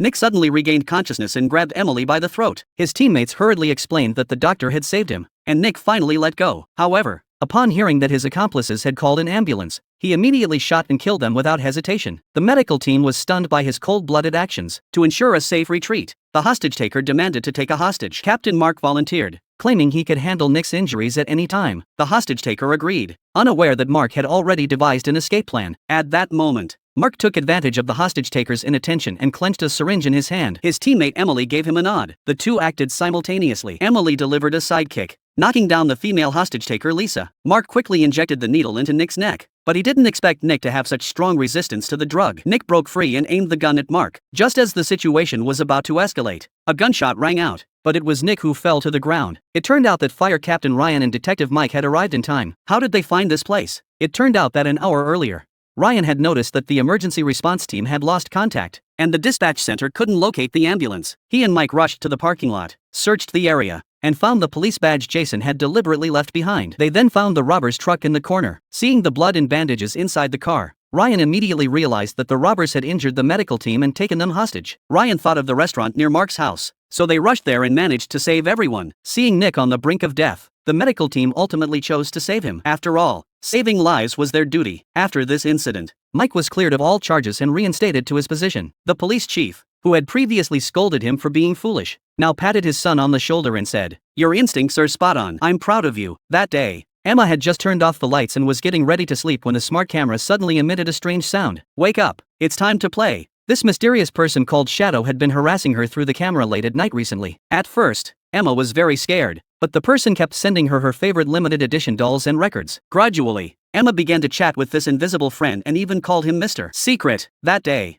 Mr. Secret sent another gift. Emma opened the package and found a complete set of arson tools. It included matches, a lighter, and accelerant. The person demanded that she complete a special game. Soon after, the fire department received an emergency call. Emma's villa was engulfed in flames. Fire Chief Jack led his team into the burning building. They found the unconscious Wilson couple in the second-floor study. Upon regaining consciousness, Mr. Wilson's first words were about where his daughter was. Jack led his team back into the burning building, but after searching the entire second floor, they couldn't find Emma. At that moment, the entire villa began to collapse. For the safety of his team, Jack had no choice but to order a retreat. The next day, police reviewed surveillance footage showing Emma running out of the house alone during the fire. What was even more suspicious was that she kept looking back as she ran, as if waiting for someone. Technicians recovered the camera's cloud data and discovered a 2-month-long strange conversation between Emma and Mr. Riddle. Mrs. Wilson finally remembered that her daughter had often mentioned Mr. Riddle. It turned out he was real. Someone had hacked into their home security cameras, but since the voices had been altered, it was impossible to identify the culprit based on the audio alone. To uncover the truth, the police watched the footage repeatedly day and night and finally discovered a clue. By analyzing daily speech patterns and voice prints, the police quickly identified the mysterious individual as Lisa, the nanny fired by the Wilson couple. The police immediately went to Lisa's residence, but the house was empty. They found Emma's stuffed toy on the sofa. The police immediately issued a warrant for the nanny's arrest. At that moment, Lisa was driving with Emma to buy ice cream and planning to become her mother. The next second, Lisa received a text message saying she was wanted by the police. She sensed something was wrong and hurriedly drove away. At the same time,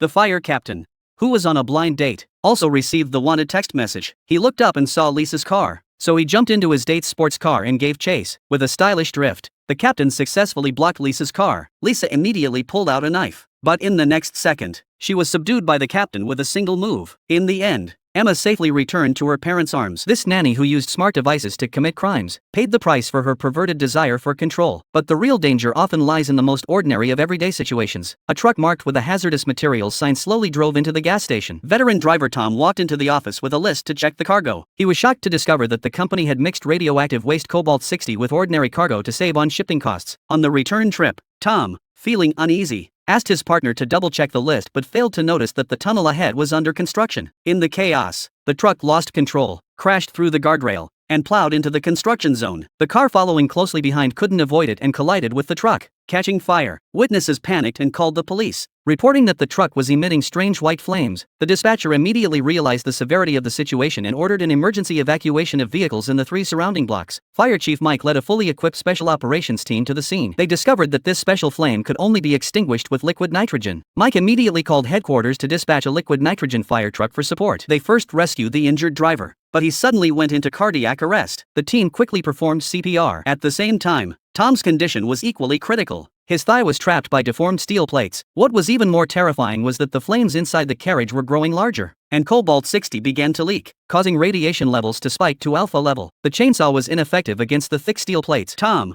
who had regained consciousness, warned the team to evacuate immediately. Because the carriage contained not only coal dust but also deadly cobalt-60, the captain quickly informed headquarters of the situation and requested an immediate evacuation of the 3 neighborhoods surrounding the tunnel. If the burning coal dust came into contact with the cobalt-60, the entire tunnel would turn into another Chernobyl. Mike ordered all team members to retreat to a safe distance and chose to stay behind alone to rescue Tom. At that moment, the liquid nitrogen truck was stuck in the city center due to traffic restrictions. While the radiation levels here had already surpassed gamma level, Mike used carbon dioxide to temporarily suppress the flames, but the detection device was already emitting a piercing alarm. At the last moment, the liquid nitrogen truck finally arrived. They quickly launched the rescue operation and extinguished the unusual fire. Tom, who was rescued, was immediately taken to the hospital, while Mike underwent a comprehensive radiation check. The doctors found that, except for trace amounts of cobalt in his urine, all other indicators were surprisingly normal. The doctor's orders for weekly follow-ups relieved Lisa, Mike's wife. This thrilling rescue ended with the reunion of 2 families. Late one night, Emily trembled as she dialed 911, saying that something terrifying was moving in her house. The dispatcher repeatedly told her to lock her bedroom door and wait for police backup, but Emily, terrified, insisted on running to the garage. Suddenly, there was a blood-curdling scream on the other end of the line, followed by a complete disconnection. The first officer to arrive at the scene, Officer Sarah, entered the dark villa with her gun drawn. She found Emily's phone shattered at the staircase corner. The firefighters who arrived shortly afterward found the unconscious homeowner lying on the floor. The entire house, except for the kitchen where food was scattered on the floor, had intact doors and windows with no signs of forced entry. The paramedics quickly checked Emily's vital signs and confirmed she was stable. Suddenly, Emily woke up and frantically pushed the rescuers away,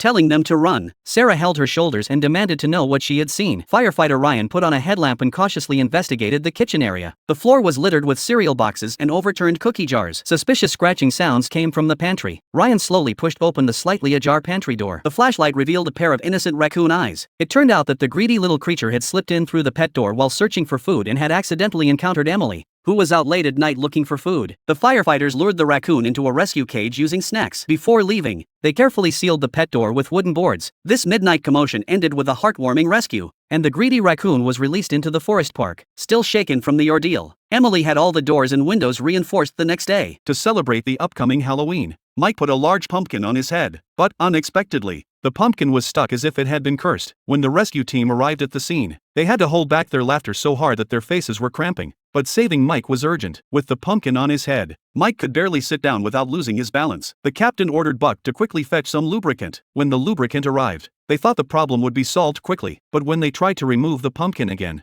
Mike's screams were like something out of a horror movie. The pumpkin was like a steel helmet welded to his head. Troy found the cause. Mike's neck had developed a rash, a clear sign of an allergic reaction. But his daughter said that her father had never been allergic to pumpkins, which was strange. It seemed that the bacteria from the rotten pumpkin had caused the allergy. If nothing unexpected happened, Mike's face would now be swollen like a pig's head. No wonder they couldn't get it off. However, just then, Mike suddenly pointed excitedly at the pumpkin, and the next second, he fell to the ground, his body shaking violently. Mike must have choked on the pumpkin flesh. If they didn't get the pumpkin off him, he would suffocate to death. Buck immediately grabbed a saw and carefully began cutting into the pumpkin. Everyone watched with bated breath. Fortunately, everything went smoothly. They peeled off the pumpkin skin and quickly used a suction device to remove the pumpkin flesh from Mike's mouth. Finally, Mike was out of danger. After thanking the rescue team, he couldn't help but laugh at himself for being so stupid, almost getting killed by a pumpkin. At this point, kind-hearted Buck comforted him, saying that he had seen even more stupid ways of getting injured. However, before Buck could finish speaking, he fell heavily to the ground. Fortunately, his arm was only dislocated and there were no serious injuries. But the aftermath of this absurd rescue left Buck trapped in a psychological nightmare worse than the pumpkin, because just 2 nights earlier, the fire department had organized a Halloween event for children. A mummy prop scared the children so much they dared not approach it. Buck reassured everyone that it was just a prop, not a real person. A little girl said she didn't like the dummy's arm, so Buck tore off his left arm. But the next second, his face turned pale because it was a real arm.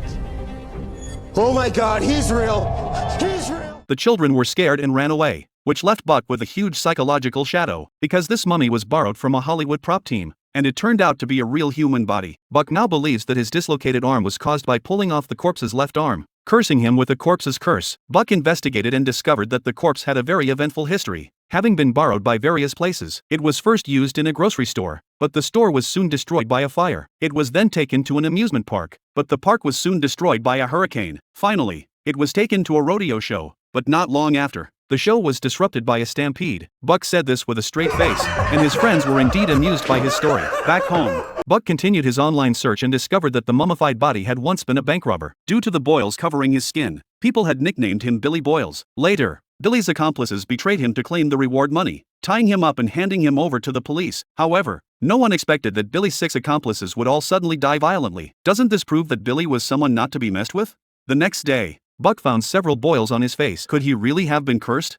His colleagues applied ointment, saying that many skin issues were caused by stress. Perhaps it was Buck's own wild imagination that caused it, and they bet him $5 that his face would be fine in 2 days. But 2 days later, the boils on Buck's face not only increased in number but also grew larger. Buck didn't want the money. He just wanted the boils to disappear. While Buck was still struggling with the boil curse, another emergency call brought the fire department back to reality. A 2-meter-long snake suddenly appeared in front of an infant, but her parents were enjoying a candlelit dinner in the restaurant. When the mother saw this on her phone monitor, she was terrified and immediately called for emergency help. The firefighters rushed in, quickly found the baby's room, and immediately picked up the child to check for injuries. Thank God. At this point, the parents also rushed back and were relieved to see that their child was unharmed. They couldn't imagine what would have happened if the child had been bitten. At this point, the mother asked, "Where is the nanny?" With all the commotion in the house, the nanny hadn't shown up. Could she have been scared away by the snake? When the firefighters arrived at the laundry room in the basement, they were stunned by the scene before them. The nanny was lying unconscious on a snake blanket. It turned out that not long ago, a crack had appeared in the foundation of the villa, which had become a VIP passageway for snakes. The firefighters first used fire extinguishers to clear a path, spraying the snakes relentlessly. It must be said that this hardcore operation was enough to get anyone's adrenaline pumping. After clearing a path, they finally carried the nanny out on a stretcher. The couple looked at their mansion as if to ask, "Can we still sell this house?" Meanwhile, a man was injured by his pet and sought medical attention. The deep, bone-exposing wound led to a shocking discovery. There was a 400-pound Siberian tiger hiding in the apartment. Carter realized something was wrong and urged the man to reveal what he was keeping at home. What do you have living in your apartment? At the same time, the man's landlord arrived with the lease agreement, as he had been delinquent on 4 months of rent. Plus, he had been receiving complaints about a foul odor coming from the apartment. The landlord knocked on the door for a long time, but no one answered. However, she could hear movement inside, so she used a master key to open the door. But as soon as she entered, the landlord was stunned. Was this really a place for humans to live? Just then, a low growl came from behind her, and the landlord was so terrified that she lost her mind. The landlord hid in the bathroom, but one of her legs had already been scratched. She hurriedly dialed the emergency number. When the operator heard that the attacker was a tiger, she was stunned, thinking about how all this could happen in an apartment. At that moment, Carter arrived at the scene with a man. Carter was curious about how he had managed to bring a 400-pound Siberian tiger into an apartment. It turned out that the tiger was his pet since childhood, and he never expected it to turn on him. The man was worried about the tiger's safety but had forgotten about the landlady's condition. The fire department had arrived at the scene, located the room, and Troy grabbed a tranquilizer gun,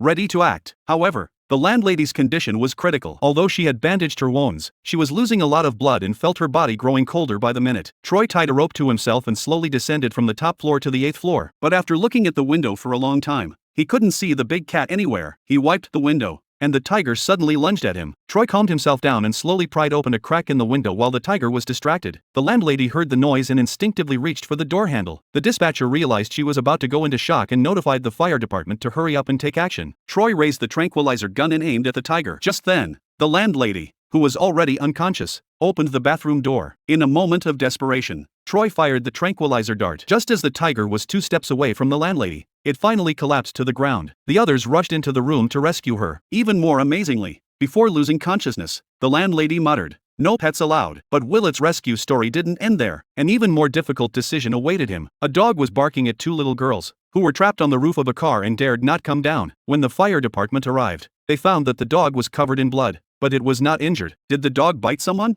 The girls said that they had just left the bus stop and were on their way home when the dog suddenly rushed out and chased them. Seeing the dog that seemed to have gone mad, the firefighters didn't dare to approach it, but if they waited for the tranquilizer gun to arrive, It would take another 10 minutes. At that moment, the captain, who had always liked dogs, suddenly noticed that the dog's neck hair wasn't standing up, its ears were drooping, and the way it was moving didn't look like it was about to attack. Instead, it looked scared and frightened. But what was it afraid of? So the captain cautiously approached and attracted the dog's attention. At the same time, the team members carried the girls off the bus, and the dog calmed down under the captain's reassurance. Noticing the dog's unusual behavior, the captain led his team to follow it, running all the way to a huge bone-cutting machine. At that moment, the dog suddenly became agitated, as if trying to communicate something. When everyone went to take a look, they saw that a person was trapped under the bone-cutting machine, his lower body pierced by the machine, unable to move. According to him, while he was working, a wheel got stuck, and he tried to clear it, but ended up getting crushed by the machine. Thanks to this dog, otherwise the old man would have been trapped in this vast, uninhabited field for who knows how long. Finally, with everyone's help, the old man was pulled out, but his legs had lost all feeling. It looked like compartment syndrome. If his legs weren't decompressed immediately, they might have to be amputated. The old man insisted that if he didn't make it, his son must come back and take the dog away. In the end,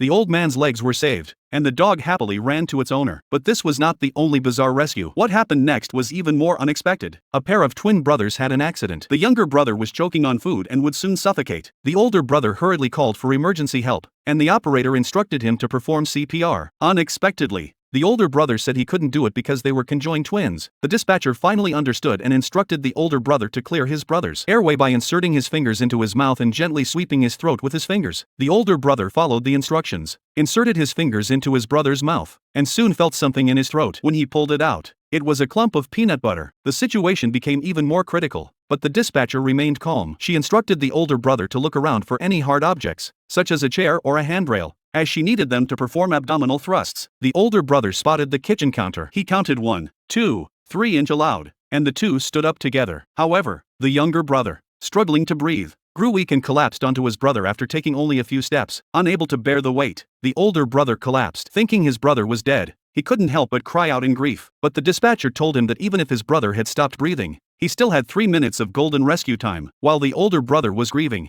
the calm and quick-thinking dispatcher came up with an idea. She asked them if they had a vacuum cleaner. The older brother looked around and found one, but how could he get it? With only 2 minutes left, encouraged by the dispatcher, the older brother dragged his brother's body forward inch by inch. Each time he moved, the older brother had to use all his strength. He didn't want to lose his brother, with whom he had lived for 34 years, and he suddenly found tremendous strength. Now they were only a step away from the vacuum cleaner. The older brother used all his strength to roll over, plugged in the vacuum cleaner, and attached the nozzle. But suddenly, he felt his brother's body grow cold. Was it too late?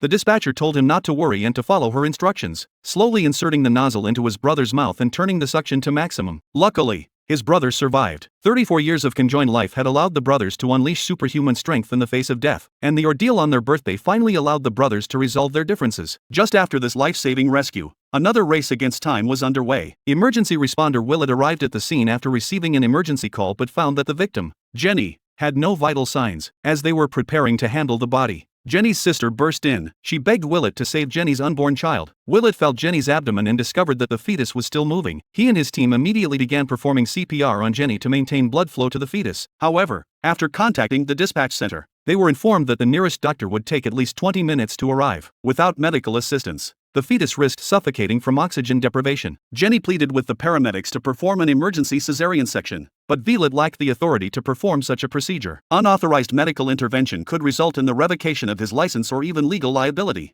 At a critical moment, Willett risked his career to save the baby. He swiftly took a scalpel and performed an emergency cesarean section on Jenny. Soon, a baby girl was born. Though her pulse was weak, she was alive. However, the baby's face turned purple and she stopped breathing. The two immediately began CPR. Just as they were about to give up hope, the baby suddenly let out a loud cry. After being sent to the hospital, instead of receiving praise, Waylidi was notified that his emergency medical license had been revoked. The medical board's indifference left him feeling wronged and helpless. Upon returning to the fire department, the captain suggested he seek the intervention of a hospital authority. However, the authority admitted that the board's stance was firm, and unless a political heavyweight intervened, there was little hope. Waylidi felt utterly powerless, believing his career was over. Unexpectedly, Jenny's sister came to him with the child, wanting to express her gratitude. She exposed Willett's heroic act to the media and accused the committee of being heartless. Under public pressure, the committee, in an effort to maintain its image, ultimately revoked the punishment against Willett. These heart-pounding rescue stories are just a glimpse of the countless rescue scenes in emergency rescue. Every time the sirens wail, There are those who risk their lives to protect others, bringing a glimmer of hope to those in despair. Bowling alley owner Mia was preparing to repair lane 5, but employee Jesse was so engrossed in his phone that he accidentally turned on the machine. As the ball machine started spinning, Mia's arm was snapped into a standard L shape with a loud crack. The accident was only discovered when a customer received a blood-soaked bowling ball. The fire department arrived at the scene. Mia had lost a lot of blood and her pulse was very weak. The paramedics quickly gave her in 4, but there was a problem. How to get her arm out of the machine. The team suggested using a tourniquet to bind her arm and then rescue her. The paramedics immediately objected because her arm was currently supported by the machine's crossbar. Any movement would cause massive bleeding, and there were too many broken bones to be properly bandaged. Finally, they decided to use the machine's crossbar as a support frame and cut off an entire section of the machine. After some maneuvering, they successfully removed the machine. They then rushed Mia to the hospital. For the next few days, Mia would be unable to work, so she asked the most capable employee, Carl, to temporarily take her place. Meanwhile, employee Jesse was lucky enough to receive an unexpected promotion. But on the other side, the ice cream machine was about to start its meat grinder show. Eddie discovered that the ice cream machine was malfunctioning and picked up a spoon to repair it. Manager Lisa saw this and immediately came over to help. Thinking that the spoon was stuck in the ice cream machine, Lisa tried to return the blade to its original position, and Eddie took the opportunity to quickly break free. But the next second, Lisa's hand was sucked into the machine like a meat grinder. The fire department received the alarm and rushed to the scene, only to find the store surrounded by onlookers. They were in spectator mode, frantically trying to get attention. Little did they know that this tragedy was caused by them. These students were from the same school as Eddie. They knew he worked here and often came to buy ice cream, but they never paid. But Eddie, being naive and kind-hearted, still considered them his close friends. Just now, they came again to get free ice cream, but the machine suddenly malfunctioned. Eddie didn't want to disappoint his friends, so he tried to fix the machine himself, and that's when the tragedy occurred. At this point, Lisa was already in so much pain that she was shaking all over. The team doctor, Carter, checked her and found that her heart rate was still normal. Firefighter Tom quickly dismantled the machine with a cutting tool. He removed the back cover of the ice cream machine and saw Lisa's hand stuck inside the machine. Tom pushed the compressor while asking Lisa to try to pull her arm out. Just as her arm came out, a gush of blood sprayed out. It turned out that she had injured an artery.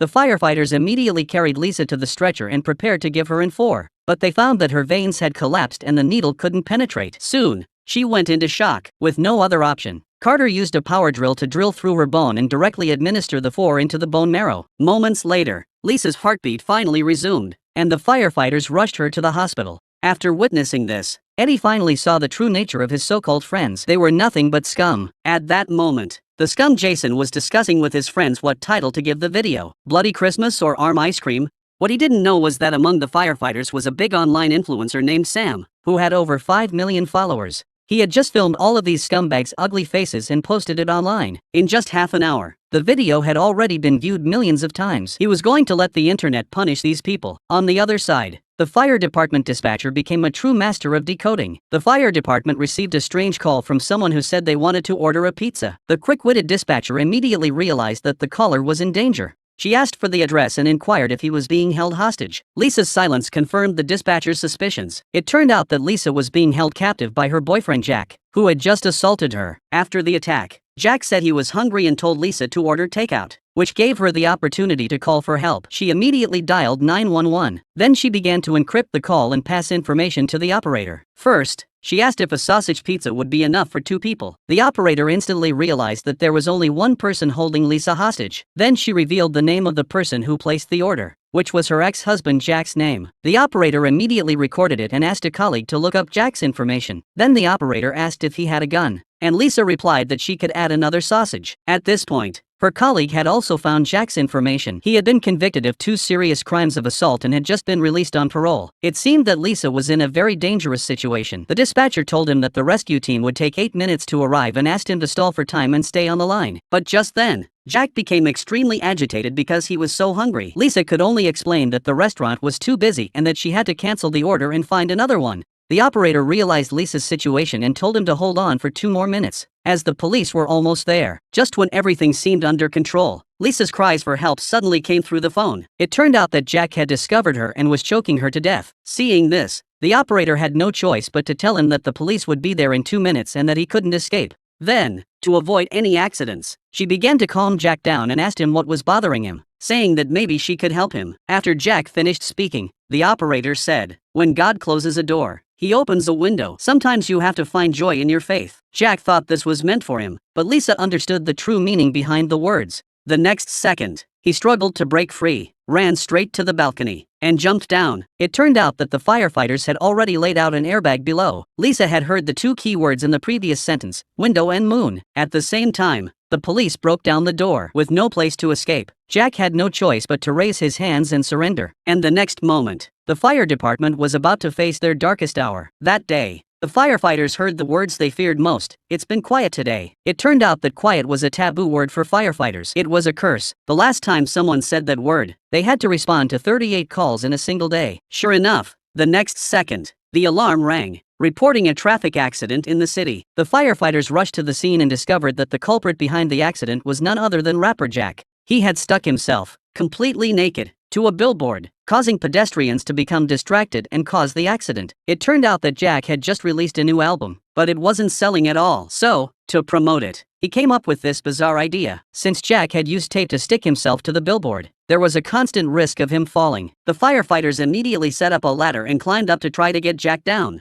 but Jack refused to come down, saying that he had been paid for the entire day and had to stay there until the end or else he would lose money. The firefighters were speechless and had no choice but to lay down air cushions below to prevent any accidents. As the crowd grew larger, Jack became excited and hurriedly asked everyone to scan the QR code to download his album. But the next moment, the man fell down. Fortunately, he landed on the air cushions and was unharmed. The firefighters finally breathed a sigh of relief. Back at the fire station, they were about to eat when the alarm rang again. They had to put down their utensils and rush out. This time, there were 3 incidents: rescuing a cat from a tree, rescuing the cat's owner from the tree, and rescuing a girl who couldn't remove a lion's head mask. When they returned to the station, the food was already burnt. Just as they were about to order takeout, the alarm rang again. Mary had just sat down on the toilet when she looked up and saw an octopus. The fire department rushed to the scene. The octopus was clinging tightly to Mary's face and refused to let go. The team doctor had a brilliant idea and brought a basin of water, placing Mary's head in it. Sure enough, the octopus saw the water and immediately let go. But the suction cup marks it left on Mary's face will probably take a long time to fade. The spell of silence continued. The firefighters had just returned to the station and hadn't even had a chance to take a sip of water when the alarm sounded again. This time, it was fish causing the trouble. Stephen was teaching his wife Lisa how to fish by the lake. After waiting all morning, they finally caught a big fish. The couple was extremely excited, and the husband immediately took out his phone to record this momentous occasion. However, he thought his wife's pose wasn't good enough and insisted on demonstrating it himself. But his hand slipped, and the fish fell directly into his mouth and slid down his throat. His wife immediately called 911 when the firefighters arrived. The man was lying on the ground unconscious, with blood all over his mouth. Team Dr. Tom examined him and found that the man's airway was completely blocked by the fish and he couldn't breathe. The blood in his mouth was probably caused by the fish's fins scratching his throat. Tom inserted a laryngoscope into the man's throat and found that the gills were blocking the trachea. If it had been any deeper, even Jesus wouldn't have been able to help. Tom immediately inserted a pair of forceps, first removing the gills, then hooking the fins, and finally pinching the tail. The moment the fish was removed, Stephen began to breathe again. His wife finally breathed a sigh of relief and swore she would never go fishing again. As of now, this is the 15th call today, but the firefighters know very well that it's far from over. On the other side, Nick, who was at the movie theater, crawled under a chair to pick something up and got stuck. The naughty kid Lucas was playing hide and seek and hid in the washing machine, but got stuck inside. A clown was crushed by a hydrogen tank. Mark threw a cigarette butt, which set off fireworks in the room and caused a fire. Just when things had finally calmed down and the firefighters were about to get in their truck and return to the station, a power pole fell and hit the engine of the fire truck. That was a voltage of thousands of volts. Everyone was too scared to move and had to call 911 for help. Soon, their colleagues arrived, but instead of rushing to rescue them, they took out their phones to take photos and post them on social media. It wasn't until midnight that they finally stopped and the spell was broken. After this experience, no one would dare to say be quiet again. On the other side, Amy was being choked by her pet golden python. When the firefighters arrived at the scene after receiving the alarm, they found the entire house filled with strange snakes. They went to the bedroom and found Amy being choked by the snake. This golden python was over 3 meters long, exerting a pressure of 88 pounds per square inch. If the snake wasn't removed soon, Amy would suffocate and die. The firefighters put on gloves and tried to pry it off, but the harder they pulled, the tighter it wrapped around her. They considered using anesthetic, but it would take several minutes to take effect, and Amy couldn't survive that long. In a critical moment, team member Mike raised an axe and severed the head with a single blow.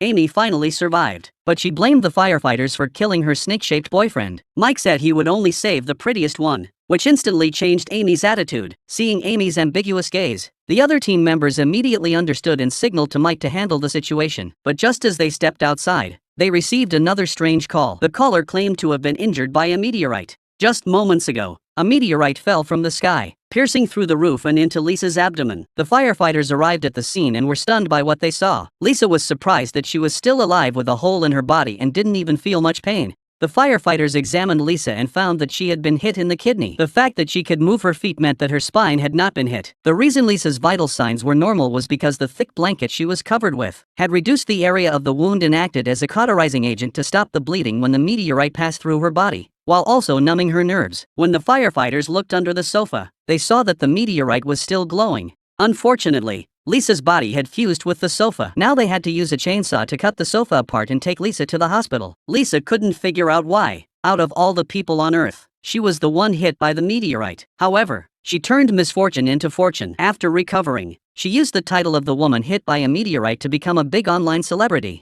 I used to often feel empty inside, but now I feel that my life is complete. On the other side, internet celebrity Amy was live streaming herself taking a sauna when the house suddenly shook violently. She lost her footing and fell to the ground. The scary thing was that her head hit the hot stones. The firefighters then received dozens of calls from Amy's fans asking them to hurry and save her. However, when the dispatcher asked for the address, no one knew. It turned out that Amy had become famous by flaunting her wealth. Just moments ago, she was live streaming to show off her newly purchased mansion and claimed she had just returned from Paris on a private jet. But she didn't mention the address of the mansion. The dispatcher could only search for clues based on videos and photos provided by netizens. Based on the information provided, they narrowed the search radius to within 3 kilometers. However, there were over 1,000 villas within that radius, making it impossible to pinpoint the exact location. The only clue now was the second-hand car Amy had been driving. Soon, firefighter Tom and police officer Mike mobilized their entire team and launched a citywide search. Finally, after 2 hours, they found the red Mini parked in front of a villa under construction. The firefighters entered the villa and asked a worker named John if he had seen a girl. John said the house was empty and no one could be living there, but the firefighters insisted on going in to check. When they entered the sauna, they indeed saw Amy lying inside, but the door was locked. With no other option, they had to force their way in. Fortunately, Amy's pulse was still present, and she had a head injury. However, the more severe injury was her face, which had been in direct contact with the stone, resulting in 45% burns, reaching a 3rd-degree burn severity. Paramedic David sprayed saline solution on Amy's face, peeling the skin off the stone, and rushed her to the hospital. It remains unknown whether Amy will regret her actions when she wakes up. That day, the firefighters received a strange call. Tony said he had been buried alive and was currently inside a coffin underground. The dispatcher asked him for his location, but Tony only remembered being in a forest. The assailant had shot him, and he had lost consciousness. When he woke up, he found himself underground. The rescue team arrived at the scene promptly after receiving the notification. Since the mobile phone signal tower couldn't determine the exact location, they could only use a sonar device to search. Based on Tony's description, they estimated the coffin's dimensions to be approximately 2 meters by 0.8 meters, with a volume of less than 2 cubic meters. Therefore, the air inside was only enough for Tony to breathe for about an hour. They didn't know how much longer Tony could hold on inside, so they had to find him as quickly as possible. At that moment, Tony was in excruciating pain from his gunshot wound and was struggling to breathe. His instinct for survival drove him to frantically smash the coffin lid and let out agonizing screams. His cries triggered the sound wave detector, indicating that Tony was buried nearby. The dispatcher heard Tony still banging on the coffin lid. Suddenly, he punched the lid open, and dirt began to pour into the coffin. The dispatcher sensed danger and immediately notified the firefighters to speed up their search. He told Tony to take deep breaths and shout as loud as he could. At the same time, to allow the detector to better identify the sound, the captain told everyone at the scene to remain quiet. The firefighters finally heard Tony's cries and quickly located him. Everyone rushed over and started digging. Sure enough, they dug up the coffin, pried open the lid, and successfully rescued Tony. The team doctor gave him emergency treatment for his gunshot wounds and immediately sent him to the hospital. Later, the police investigated and discovered the reason why Tony had been buried alive. It turned out that Tony had harbored resentment toward his wife Lisa for years. Eventually, he couldn't take it anymore and bought 3 insurance policies for his wife. He then hired a hitman to kill Lisa, but unexpectedly, the hitman was instantly captivated by Lisa the moment he saw her. He immediately found Lisa and revealed her husband's plot to her. Lisa was shocked and angry upon hearing this, so she used her body as a bargaining chip to get the hitman to switch sides and agree to help her kill her husband Tony. The two then conspired to lure Tony into the forest, where the hitman shot him and buried him alive. In the end, all three were arrested and brought to justice. But how should their crimes be determined? On the other side, Jack was sleeping when his son buried him alive. At that moment, a bolt of lightning struck the ground, hitting him directly. Blood gushed out from Jack's neck, and the children were terrified. They immediately called 911. The firefighters arrived at the scene and found that glass had cut Jack's carotid artery. How did glass end up on the beach? The boy was puzzled, so the firefighters explained to him. When the lightning struck the beach, the temperature was so high that the sand melted into glass, and the wound was instantly scabbed over by the high heat. At this point, Jack's pulse was elevated and his breathing was shallow, likely due to the weight of the sand pressing down on his body. The firefighters immediately removed the layer of glass on the surface and quickly dug away the sand. As soon as Jack's arm was exposed, a gush of blood sprayed out. It turned out that his brachial artery had also been severed. The team doctor immediately applied a tourniquet to stop the bleeding. Once his condition stabilized, the firefighters secured Jack's neck, placed him on a stretcher, and rushed him to the hospital. His two young children were clearly terrified and would likely never attempt such a reckless act again. In the forest, Mike saw a fallen tree and curiously walked closer to take a look. Jack, the forest ranger in the distance, immediately realized the danger and shouted at Mike to stay away from the tree. Suddenly, a strong wind blew, and the tree stood up again, burying Mike under it. Jack quickly dialed 911, and the fire department arrived at the scene shortly thereafter. Faced with such a bizarre situation, Jack explained that sometimes storms can cause trees to fall, but the roots underground can pull the tree back up through tension, like a slingshot. At that moment, Mike's girlfriend, Lisa, was frantically digging through the dirt, insisting that Mike was still alive because she could hear him moaning. Firefighter Tom reassured Lisa, promising they would do everything they could to rescue him. The team members first dug a hole near the tree roots, secured a rope to the tree to create an anchor point, and then used a winch to try to pull the tree upright. Paramedic Carter finally managed to reach Mike. He removed Mike's shoes, checked his pulse, and found his condition was critical. Mike's pulse was weak, clearly caused by the heavy weight of the tree obstructing his breathing. Carter immediately administered saline solution to Mike while using a chainsaw to cut the roots connected to the ground. The other team members split into two groups, one group prying at the base of the tree roots while the other pulled the trunk. With everyone's efforts, the several-ton tree crashed to the ground. However, Mike had stopped breathing due to massive internal bleeding. The team members quickly carried him onto a stretcher and performed CPR, using a defibrillator and an oxygen bag. After emergency treatment, Mike finally regained his pulse and heart rate and was rushed to the nearest hospital for treatment. Reminder, if you see a fallen tree, please stay away. In the park, Jack threw a pine cone at the tiger's butt, and the tiger immediately got up and walked toward him. Unexpectedly, Jack wasn't afraid. He picked up another pine cone and threw it at the tiger's head. He did this just to get the tiger closer so his son Lucas could take a photo. From the tiger's expression at that moment, it was clear that Jack was in big trouble. Sure enough, when he went to the restroom, he heard a commotion outside and quickly came out to check. All the tourists were running for their lives. Jack wondered what was happening. Suddenly, he heard a roar behind him. The tiger had escaped from the park and was baring its teeth at him. Jack was instantly scared and quickly took out his phone to dial 911. The operator said she had notified the zoo security and told Jack to stay where he was, but the overwhelming fear made him choose to run. The tiger immediately gave chase. Seeing it getting closer and closer, Jack quickly climbed over the fence, thinking he had escaped for the time being. He told the operator that he had shaken off the tiger, but he clearly underestimated the tiger's strength. Soon, the rescue team arrived and planned to shoot the tiger with a tranquilizer. However, when they found the tiger, it was enjoying a delicious lunch, and not far away was Jack's leg. Firefighter Tom aimed at the tiger and shot it, and the tiger fell down. The firefighters immediately packed up what was left of Jack and took him away. Upon learning Jack's identity, the two female team members, Amy and Lisa, showed no sympathy for his plight. It turned out that Jack was a notorious poacher who kept various animal specimens in his office. Animal protection organizations had visited him countless times to confront him and expose his crimes, but his money always managed to resolve the crisis. So, in the end, he met his fate, which was well-deserved. Mike bought some fried chicken and found that the shop had skimped on the portion. The set meal was supposed to be 12 pieces, but he only got 9. Mike immediately demanded an explanation from the staff. The staff said the chicken pieces were sold out and that they had only charged $9. Mike was immediately upset. $9 wasn't enough to eat. 12 pieces was the standard portion. His wife Lisa tried to convince him to let it go, but the staff member then mocked him, saying, "Does your wife need help with her diet plan?" This remark completely enraged Mike, and shortly after, the fire department received an emergency call. When they arrived at the scene, they found Mike attempting to break into the counter. with his butt stuck like a hamburger patty. The paramedic approached him and asked if he was injured anywhere. Mike replied that the only thing injured was his dignity, and everything else was fine. Mike suddenly spotted the chicken nuggets in the store and became excited again. Mike accused the staff member of being a liar, saying that if he hadn't claimed there were no chicken nuggets left, things wouldn't have escalated to this point. The captain quickly urged him to calm down, warning that he might get injured. They needed to rescue Mike as soon as possible. They applied lubricating oil to Mike's buttocks and tried to pull him out. Mike's bones were almost broken, but he still couldn't get out. Just then, the captain saw a barrel of lard in the store. He dug out a large amount of lard and smeared it on Mike's butt. That should be slippery enough, right?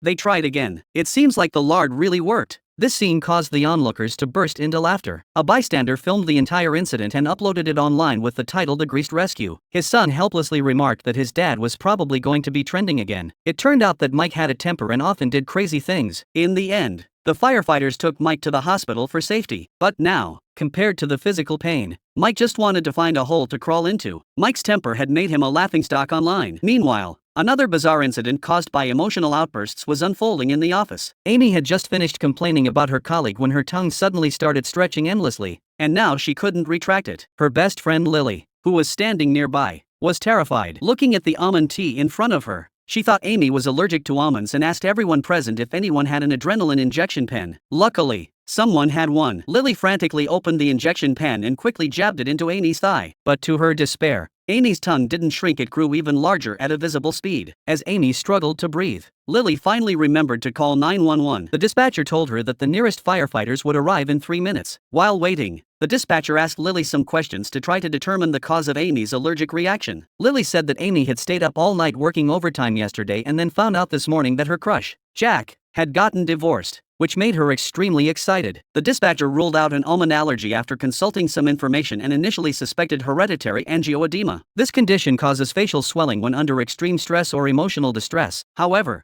just as she finished speaking, Amy went into shock due to oxygen deprivation, and her tongue had completely blocked her airway. The dispatcher immediately guided Amy's best friend on how to perform first aid. Jack, who was nearby, also rushed over to help. The dispatcher instructed them to find a straw and a spoon, then have one person use the spoon to press down on the tongue. The other person gently inserted the straw under her tongue but not all the way, just past the swollen part. Following the dispatcher's instructions, Lily successfully inserted the straw, but Amy still didn't wake up. No matter how much Lily shook her, she showed no response. With no other options, the dispatcher told Jack to step in. The handsome Jack performed his straight guy first aid technique, pinching her cheeks to wake her up. Surprisingly, it worked. Amy woke up instantly. The firefighters arrived shortly after. The paramedic checked Amy's blood pressure and breathing, which were both normal. The rest was left to the doctors to handle. This was a classic case of karma. Amy's tongue finally retracted, but the misunderstanding continued. Not far away, a woman who firmly believed that 5G spreads viruses was raising a crossbow. Martha transformed into a medieval archer and aimed at the workers repairing the signal tower, firing an arrow. The worker was hit in the leg and quickly went into shock from blood loss. Martha did this because she had heard that COVID-19 was spread by 5G signal towers. Soon,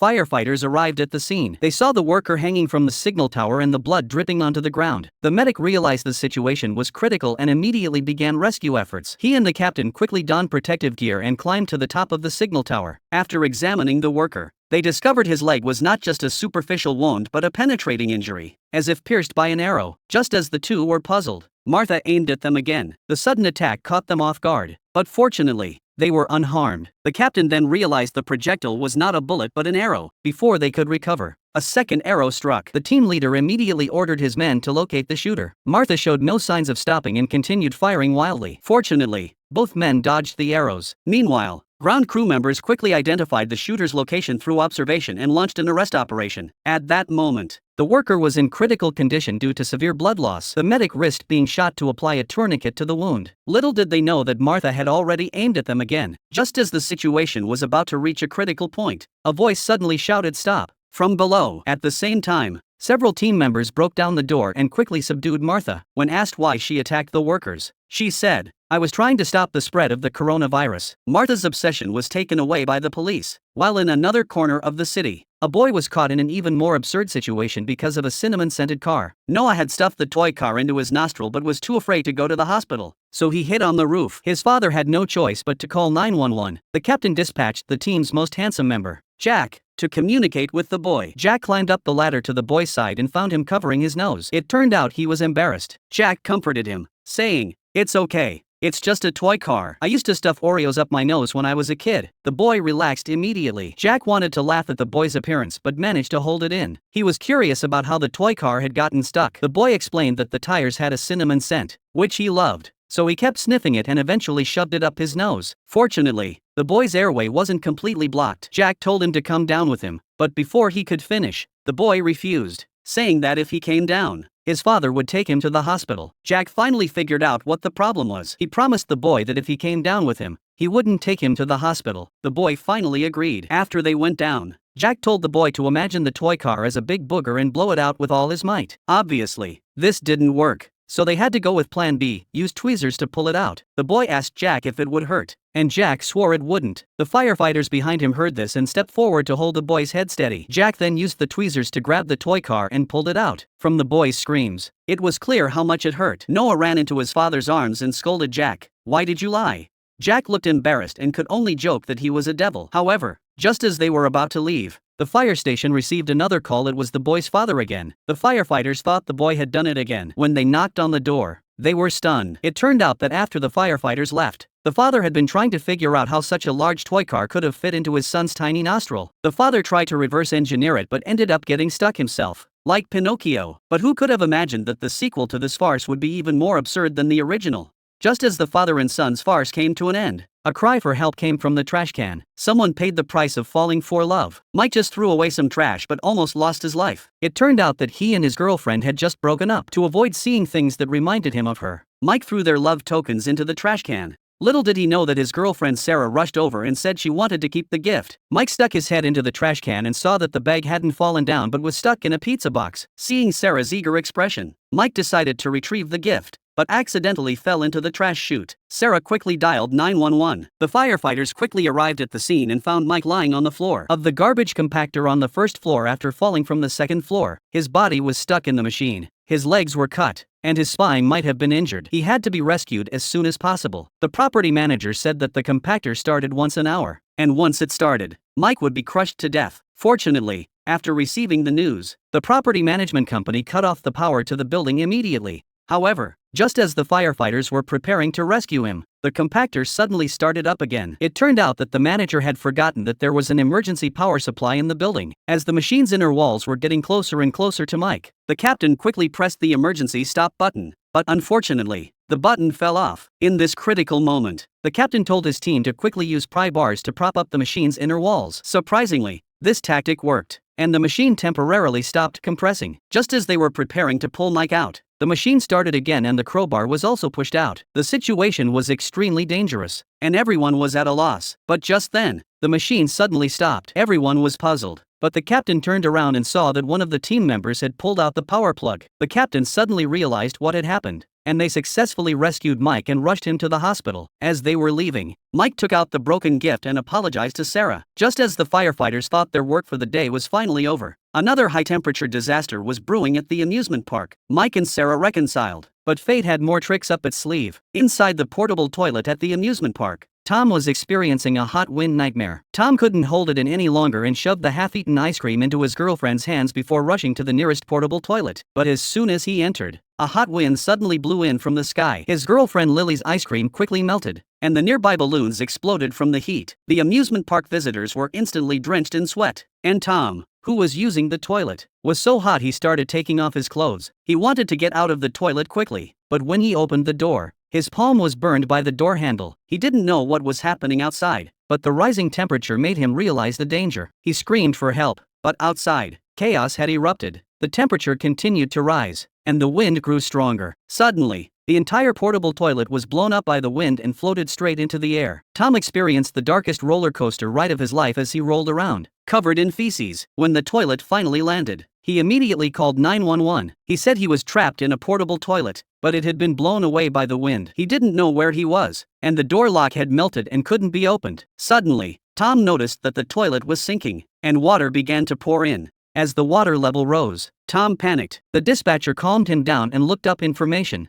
Learning that the top of the portable toilet was secured with flathead rivets, he asked Tom if he had a key ring or a coin in his pocket. Tom felt around in his pocket and found a coin. The dispatcher told him to find the rivets and use the coin to loosen them. Surprisingly, it worked, but before Tom could celebrate, he lost his balance and the coin fell into the water. Now there was no hope of self-rescue. The dispatcher could only tell him to hold on and quickly contact the captain on site. Based on the information available, he began to analyze the situation. There were no lakes near the amusement park, and Tom's cell phone location showed that he was still inside the park. There was only one possibility: he had fallen into an area with water attractions. But there were more than 30 water attractions in the amusement park, and it would take a long time to search for them one by one. What should they do? Tom couldn't hold on any longer. Just then, someone shouted that they had found him. The captain rushed over to check. It turned out that the portable toilet had fallen into a large water tank. The captain immediately had someone bring a 3-pronged pry bar and a chain, and they finally rescued Tom. But by then, Tom had stopped breathing. The medical staff quickly performed CPR. After some effort, Tom coughed up a mouthful of foul-smelling water and began breathing again. His girlfriend Lily, completely oblivious to the smell on Tom's body, excitedly gave him a kiss. It seemed as though she was saying that only someone who could tolerate the smell of feces could be her soulmate. However, this action nearly made the firefighters nearby vomit. Tom never imagined that going to the bathroom could almost cost him his life. As for why the hot air appeared, it was actually an extremely rare phenomenon known as a hot blast. Tom's flying toilet became a topic of conversation at the amusement park, while a dog bringing back a severed hand revealed an even darker truth. A dog had brought back a severed hand from outside, terrifying its owner. They immediately called 911. The dispatcher asked them to confirm if the hand was still warm, but Emma, the mother, was too scared to touch it. Her daughter Lily, however, was brave enough to pick it up and feel that it was still warm,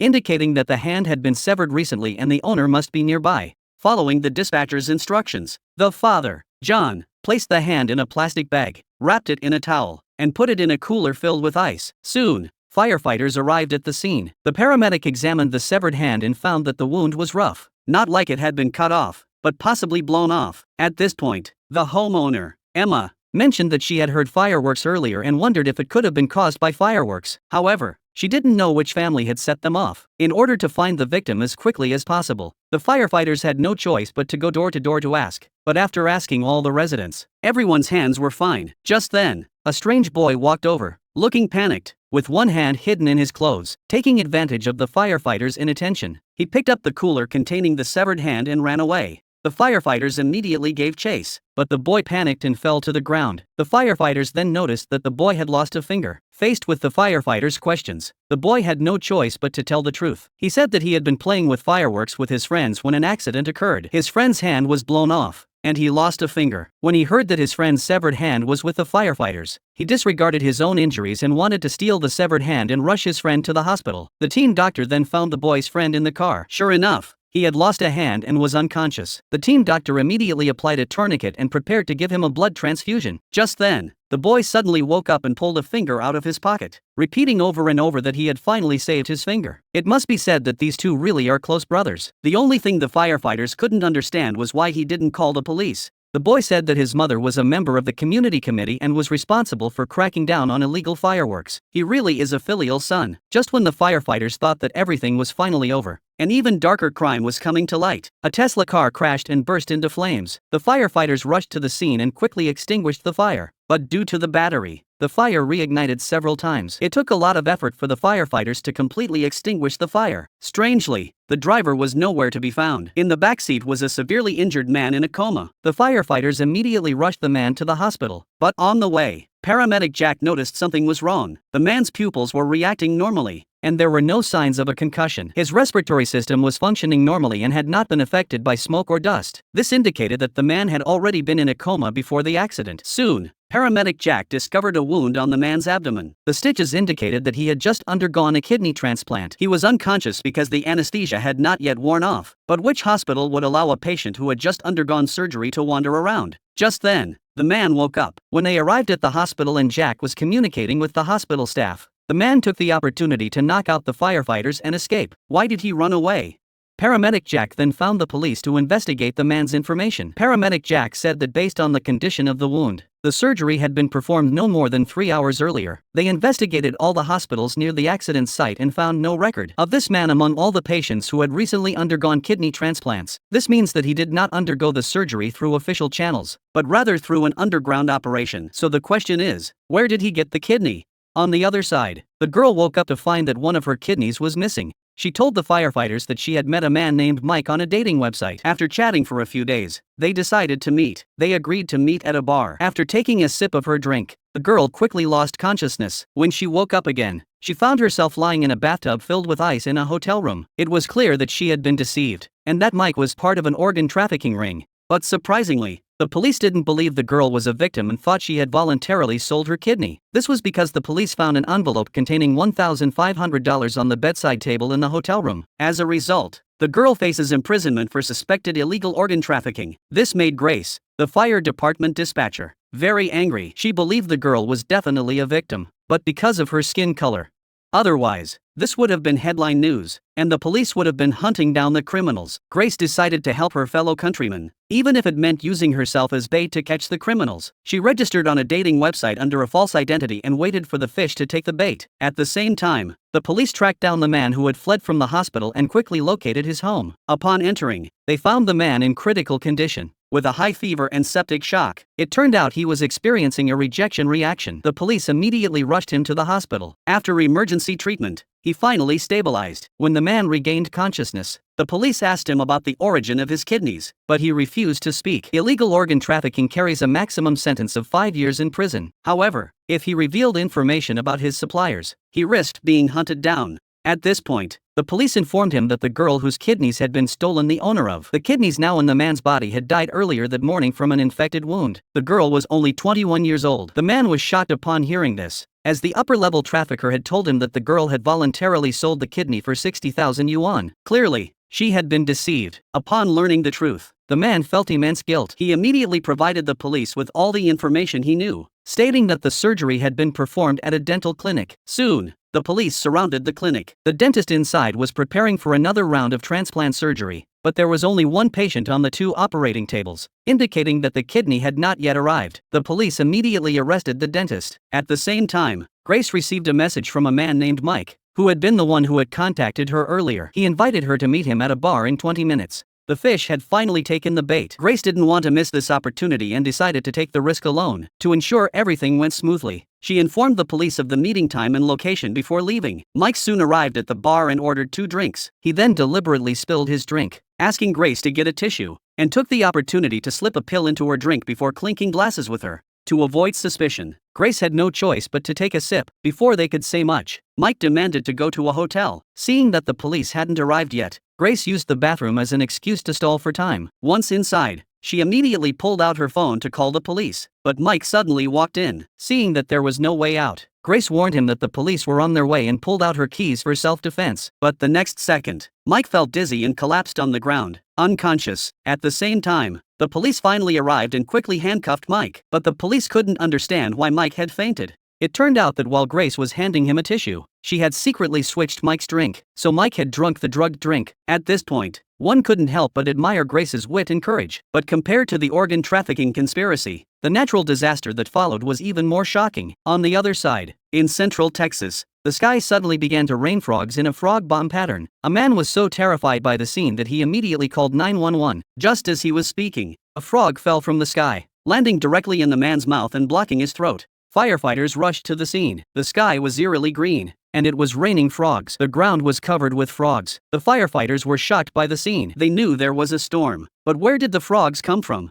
A female firefighter named Amy guessed that a tornado had swept through a pond and sucked the frogs up. At this point, the entire amusement park was in complete chaos. They couldn't worry about that now. They had to find the man with a frog stuck in his throat and save him first. Just then, the man's daughter, Lily, called out to them, saying that her father was choking to death. The team doctor rushed forward to check on him. He took out a flashlight and saw that there was indeed a frog stuck in his throat. He tried to use a pair of pliers to pull the frog out, but the frog was too slippery and couldn't be held. Even more tragically, the frog slid down further. The firefighters had no choice but to use the Heimlich maneuver. After 2 or 3 attempts, they finally managed to get the cunning frog out. On the other side, the captain noticed that the ticket seller was trapped under a wooden plank. They rushed over to rescue him, but before they could save him, the ticket seller started to repay them by handing the firefighters free tickets. Just then, hail began to fall from the sky, shattering the car windows. To prevent the ticket seller from being injured, the firefighters immediately set up a makeshift protective barrier. He held the ticket seller tightly under his body. Hailstones the size of apples could shatter car windows. Imagine how painful they must have been on a person. But even so, the firefighters didn't flinch for a moment because, in their hearts, saving lives comes before everything else. The fire department's alarm is always on standby for the next unknown crisis. Amniotic fluid was pooling on the floor. Grace was about to give birth, but instead of rushing her to the hospital, I don't know if the pain will stop, but she said the warm water might help you relax. The firefighters let her stay at the station to take a hot shower. Grace desperately wanted an epidural, but only the hospital had anesthesia. Just then, a blizzard hit, blocking all roads. Grace felt utterly hopeless. Her husband Jack rushed in, asking how he could help. Grace, clenching her teeth in pain, demanded, "Take me to the hospital for an epidural." Firefighter Jack helplessly explained the roads were impassable due to the blizzard. Contractions came in waves, making Grace increasingly irritable. She lashed out at Jack with a tirade of curses. Just then, Hunter walked in holding a yoga ball, saying he'd read online that sitting on it could ease the pain. Grace nearly broke down. "I just want an epidural. Why is this so hard?" Jack delivered the final blow. "We don't have anesthesia at the fire station." Grace exploded. "What good are you? All of you. Get out." Captain Maya quickly contacted her OBGYN friend, who suggested oxytocin could provide natural pain relief. The room fell silent. All the male firefighters wisely retreated, leaving only 2 female firefighters at the door to prevent Jack from peeking. Grace's contractions grew more frequent. Suddenly, she faltered. "It hurts too much. I need to go to the hospital." The firefighters desperately encouraged her. Hold your baby in your arms, and the pain will be a memory. But we can't stop. We don't quit. You have so much strength inside of you to be the hero. Surprisingly, this pep talk worked. After a series of heart-wrenching screams, a little black-haired princess finally arrived. Grace cradled her baby, her face filled with disbelief. She had actually done it. The joy of a new life safely delivered at the fire station still hung in the air. But the next call sent them tumbling from heaven to hell. The fire department faced their most outrageous false accusation yet. Lisa, this woman, claimed the firefighters stole her diamond necklace worth $380,000. Now it's gone, and one of those firemen took it. Soon after, police investigators stormed into the firehouse demanding a search. Deputy Chief Casey was furious. These brothers, who just risked their lives in a fire rescue, were now being investigated as thieves. What made it worse was that the investigator assigned to the case was Casey's archrival from college. As the investigator arrogantly demanded access to their lockers to inspect personal belongings, the fire alarm suddenly blared. The firefighters immediately rushed out the doors toward the blaze. Captain Ryder seized the chance to dismiss them, not wanting them hindering the rescue. But this time, they'd have to charge into the flames under gunfire from gangsters to save survivors. Meanwhile, teammate Tom uncovered a shocking truth. Lisa, who filed the false report, faced bankruptcy and had 2 prior convictions for telecom fraud. She couldn't possibly afford real diamonds. Kathy immediately relayed this information to the investigator, but his attitude left her deeply disappointed. That very night, Kathy brought a thermal imaging camera to confront Lisa. She claimed to have body camera footage of the entire incident and promised to help Lisa recover the diamonds. Unexpectedly, Lisa proved to be a seasoned veteran with nerves of steel. She remained completely unflappable, showing not a single crack in her composure. Just as the investigator arrived for a second search, a call from higher-ups abruptly ordered the investigation halted. It turned out Lisa had claimed to find the necklace in the floor heating vent. Though the false accusation was cleared up, the lingering humiliation of being investigated still weighed heavily on the team members. They needed a real fight. Wilson's daughter Emma was swept skyward by a kite. Its string tangled in a 20-meter high power line. Sparks flew wildly as the kite threatened to ignite. Emma dangled from the wires, screaming for her mother. Firefighter Tom rushed to the scene and deployed the ladder truck. But to everyone's astonishment, he didn't immediately attempt a rescue. Tom slowly extended a safety harness. What are they doing? She's gonna fall! Hurry up and grab her already, will ya? Sparks crackled right beside the child, yet Tom remained unhurried. What the Wilsons didn't know was that Emma now clung to the wire like a bird grasping it offered safety, while any touch could be instantly fatal. "Count to 3, then let go, okay?" Tom said gently, but Emma clutched the wire tightly, frozen with fear. Suddenly, the transformer roared with a deafening blast, billowing black smoke. Everyone gasped in horror. Tom remained calm, continuing to encourage Emma. Finally, she closed her eyes and let go. Tom caught her in a flash, and her mother below instantly burst into tears. After landing safely, Emma threw herself into her mother's arms. The Wilsons apologized to Tom, filled with shame. Yet not every emergency call ends happily. A flight destined for a safe landing suddenly crashed. Of the 176 passengers and 6 crew members aboard, only 48 ultimately survived. Before the plane crashed, Dale made his final call to the call center, hoping to leave a message of love for his wife and unborn child in the system recording. Meanwhile, his wife Annie, who had long since missed the arrival gate, anxiously sought updates from Asina, the officer maintaining order. But the airport had sealed off information, and Asina could offer no answers. Dale's profound love for Annie deeply moved operator Abby. She contacted her boyfriend Buck, who was at the rescue site, hoping he could help find news of Dale. Annie's got a pregnant wife waiting for him. Buck quickly located the police officer managing the survivor list, but the news was heartbreaking. Dale's name was not on it. When Buck relayed Dale's death to Abby, she listened repeatedly to the system recording, as if she could feel Dale's sorrow and regret at that moment. Tell her that I was thinking about her and our little girl. I don't think I'm gonna get a chance to see in this lifetime. I love you, Annie, so much. So much. And I promise you, babe, that I'm gonna watch over you both. I'm so sorry that I cannot come home to you.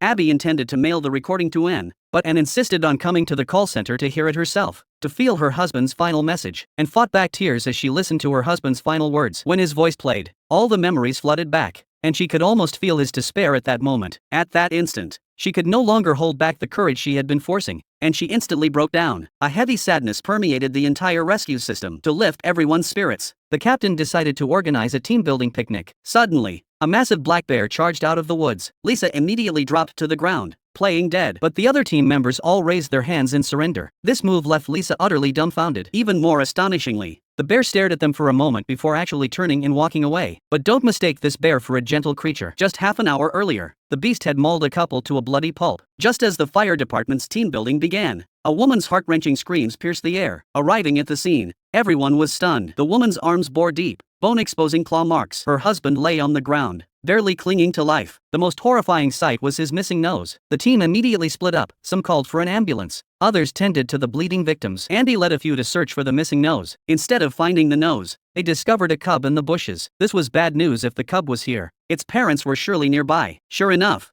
a low growl echoed from the distance. A massive black bear reared up on its hind legs, bearing a mouthful of fangs. Lisa instinctively dropped to the ground, playing dead. But Andy and the others made a startling move. They all raised their hands in unison. Turns out, when facing a black bear, playing dead is a no-go. You have to make yourself look bigger. This tactic actually worked, and the bear grumbled away. Meanwhile, the other team members were struggling down the mountain with the stretcher. The path was steep as hell, and the firefighters' arms were about to fall off, but they dared not stop. Finally, they got the injured person onto the ambulance. Just then, Andy and the others finally found Maya with the nose, who had been sprinting down the mountain with it. But they were too late. The ambulance had already left. Now they could only pray the nose would still be usable by the time they reached the hospital. Back in the city, however, their daily tasks remained as bizarre as ever. Lisa, that girl, had gotten completely wasted last night. When she woke up, she found herself stuck in an absurdly narrow wall crevice, completely immobilized. Fortunately, a classmate heard her blood-curdling screams and immediately called the fire department. Firefighter Andy was utterly dumbfounded by the scene. How had this girl even gotten stuck in a crack so narrow a cat couldn't squeeze through? Lisa wanted to bang her head against the wall in regret. Last night, in the pitch dark and completely drunk, she'd thought this was a shortcut. She even tried demonstrating how she got stuck. Andy immediately yelled at her to stop moving. "You're covered in compression injuries. Any more movement will only make it worse." Andy asked her to try moving her fingers, only to discover she couldn't even manage such a simple action. Oh no, her nerves had gone numb from being stuck too long. Lisa struggled while cursing her own stupidity, but the more she panicked, the worse the pain became. Andy's gentle persuasion was useless. Finally, he snapped. Stop, you're spinning! Stop it! Surprisingly, this worked. Lisa finally quieted down and obediently adjusted her breathing as instructed. Taking advantage of this moment, the rescue team frantically poured lubricant into the wall crevice. Andy gave a mighty tug and finally pulled the silly girl free. Sometimes danger doesn't stem from foolishness, but from carelessness. That day, Betty was frantic. The luxurious bed and breakfast she just renovated with all her savings was on fire. When the fire department arrived, she blocked the firefighters, shouting they absolutely couldn't use tap water to extinguish it. Captain Carter froze on the spot. Not water? Did she expect them to blow it out? It turned out this was the bed and breakfast Betty ran with her sister Martha. On opening day, Martha had set the kitchen ablaze while cooking. Just as the firefighters connected the hose, a clumsy neighbor drove over it, crushing the hose and bursting it. Your neighbor's house is on fire! The crew had no choice but to grab their portable extinguishers and charge in. Several firefighters were nervous, discussing a quick retreat if the flames grew too intense. But when they opened the kitchen door, everyone was stunned. The firefighters were utterly speechless. I've seen campfires that were bigger. The next day, Betty called again. Stubborn Martha had set the kitchen on fire once more, and this time it was serious. Betty escaped, but Martha was trapped inside. Firefighters blasted the flames with hoses and finally contained the fire. Female firefighter Amy had just removed her helmet when a sudden boom erupted. The fire reignited. A sudden wave of heat nearly engulfed her. Why won't this fire go out? A veteran firefighter spotted the problem immediately. The gas valve hadn't been shut off. As they rushed to turn it off, an explosion erupted from the adjacent room. Wine bottles on the shelf shattered like bombs, one after another. The room's temperature was skyrocketing, and Martha was sitting right in the center of the blast. Firefighter Andy rushed to rescue her, but his teammates urgently pulled him back. These glass shards could cut through our protective gear. Yet fearing the fire might reignite, Andy charged through the hail of glass, finding Martha, her thigh lacerated by glass. She couldn't walk. Andy quickly applied pressure to stop the bleeding, shielding Martha as they struggled through the danger zone. But just as they escaped, Martha stopped breathing. Betty screamed for help. Oh no, she inhaled some glass. Go! But standard first aid proved ineffective. The ventilator couldn't deliver oxygen to her lungs. Martha's face began turning blue. The firefighters acted decisively, performing a tracheotomy and administering continuous CPR, just as Betty was on the verge of despair. Okay, we got her. Chest right, she's breathing. Though the newly renovated house was completely destroyed, Betty held her sister and wept tears of joy. Though Martha might be banned from the kitchen henceforth, yet more heartbreaking than the fire was the senseless loss of life. Pickup driver Carl faced life-threatening injuries after a severe crash, but the arriving fire crew made a startling decision. Instead of deploying seasoned veterans, they assigned rookie Jack on his very first day to lead the rescue. The captain's choice stunned the entire team, yet she remained unwavering. Jack frantically completed the intubation but ultimately failed to save the driver. Just as Jack sank into deep self-blame, the captain unleashed a torrent of scolding on him. The veteran firefighters couldn't bear to watch and quietly told Jack the man was beyond saving. Jack was utterly bewildered. Then why make me try? The captain replied coldly. Practice on the doomed. Next time we save someone, we'll have the experience. But hold your sympathy for this driver. He was the one who just killed 8 innocent bystanders. The morning crash was horrific. The pickup instantly smashed 6 motorcycles, leaving debris and casualties scattered everywhere. When firefighters arrived and took headcount, 1 person was missing. The captain split the team into 2, one to search for the missing person, the other to rescue the injured. When the crew opened the pickup's door, they were hit by a strong smell of alcohol. The driver was clearly drunk driving. That's why the captain made the decision above. Meanwhile, the other rescue team heard cries for help and rushed to the scene, only to discover there was far more than 1 casualty. One lay on the ground, another leaned against some bushes, and the most absurd one was hanging from a tree. The firefighters couldn't help but marvel at how fast the driver must have been going to cause such a scene. James, lying on the ground with a broken spine, kept pleading for his wife to be saved. He insisted today was their 20th wedding anniversary, unaware his wife had already succumbed to her injuries. It was James who had insisted on bringing his wife out for a drive. He kept asking about her condition. The firefighters couldn't bring themselves to tell him the truth, only encouraging him to hold on. Perhaps through some kind of telepathy, James's heartbeat soon slowed and stopped. The injured man in the bushes also succumbed, while all 5 victims on the road perished. Fortunately, the firefighter found another survivor covered in blood in the thicket. He was still muttering about being late for work, but he had no idea his 8 companions were already dead. This drunk driver not only killed himself but also took 8 innocent lives. The loss of 8 lives cast a heavy shadow over the entire rescue team, yet they had no time to dwell on their grief, for the worst nightmare was unfolding. Lynn's momentary lapse led to an incorrect code entry, nearly costing 6 teammates their lives. Worse still, the garage had been specially reinforced. The trapped firefighters pounded the door relentlessly, leaving not even a scrap. That's not surprising. I built this place to be a fortress. The doors and walls are all actually reinforced steel. Worse still, the heat from the adjacent fire was turning the garage into a massive oven. If they couldn't escape in time, these 6 men would become roasted meat jerky. The incident began when a couple argued. In a fit of rage, the wife burned their wedding photo. The husband flew into a rage and demanded a divorce. Both stormed out of the house, but no one noticed the embers from the fireplace had ignited the carpet, instantly sparking a massive blaze. The fire department arrived quickly to extinguish the blaze. When they prepared to enter through the garage, they discovered the fingerprint lock was malfunctioning. It turned out the wife had burned her finger while burning the photos. The captain immediately ordered Travis to enter the password, but Travis had stayed up all night with his new girlfriend and was now dazed. He entered the wrong password 3 times in a row. Just then, the house's security system activated, trapping all 6 inside the garage. When they realized the garage was bank vault grade, despair set in. No matter how hard they pounded the door, it wouldn't budge. Outside, teammates wielding diamond cutters only scraped off paint. The fire was rapidly spreading toward them, and the garage's temperature was skyrocketing. Andy and the others found a jack inside the car. This should get them out quickly. Yet despite their coordinated efforts inside and out, the damn door wouldn't budge an inch. Everyone's expressions grew grim. The garage temperature was rising rapidly. Time was running out. The outside team was at a loss. But Travis refused to give up. He began violently smashing the tempered glass. His teammates urgently tried to stop him. Suddenly, Travis seemed struck by an idea. If the glass wouldn't break, what about the wall? No one had considered that the wall was as brittle as a wafer. His teammates quickly joined his plan to smash the wall. Soon, a large hole was smashed through the wall. The team swiftly pulled in a water hose and sprayed water inside. The flames inside were quickly extinguished. But the crisis in the garage wasn't over. The intense heat and lack of oxygen were threatening the lives of the 6 people inside. Suddenly, the police officer suggested ramming the door with a vehicle. But Jack and Andy immediately rejected the idea. They feared the impact damage could cause the car to emit large amounts of carbon monoxide. Ultimately, the police chose to trust Andy's professional instincts. By now, the garage temperature had soared close to 50 degrees Celsius. Everyone was gasping for breath, lying on the ground, barely conscious. Just as despair was setting in, Andy's father arrived. From outside, he encouraged Andy not to give up. Pull it together, Andrea. Stand up and figure a way. Do that for me.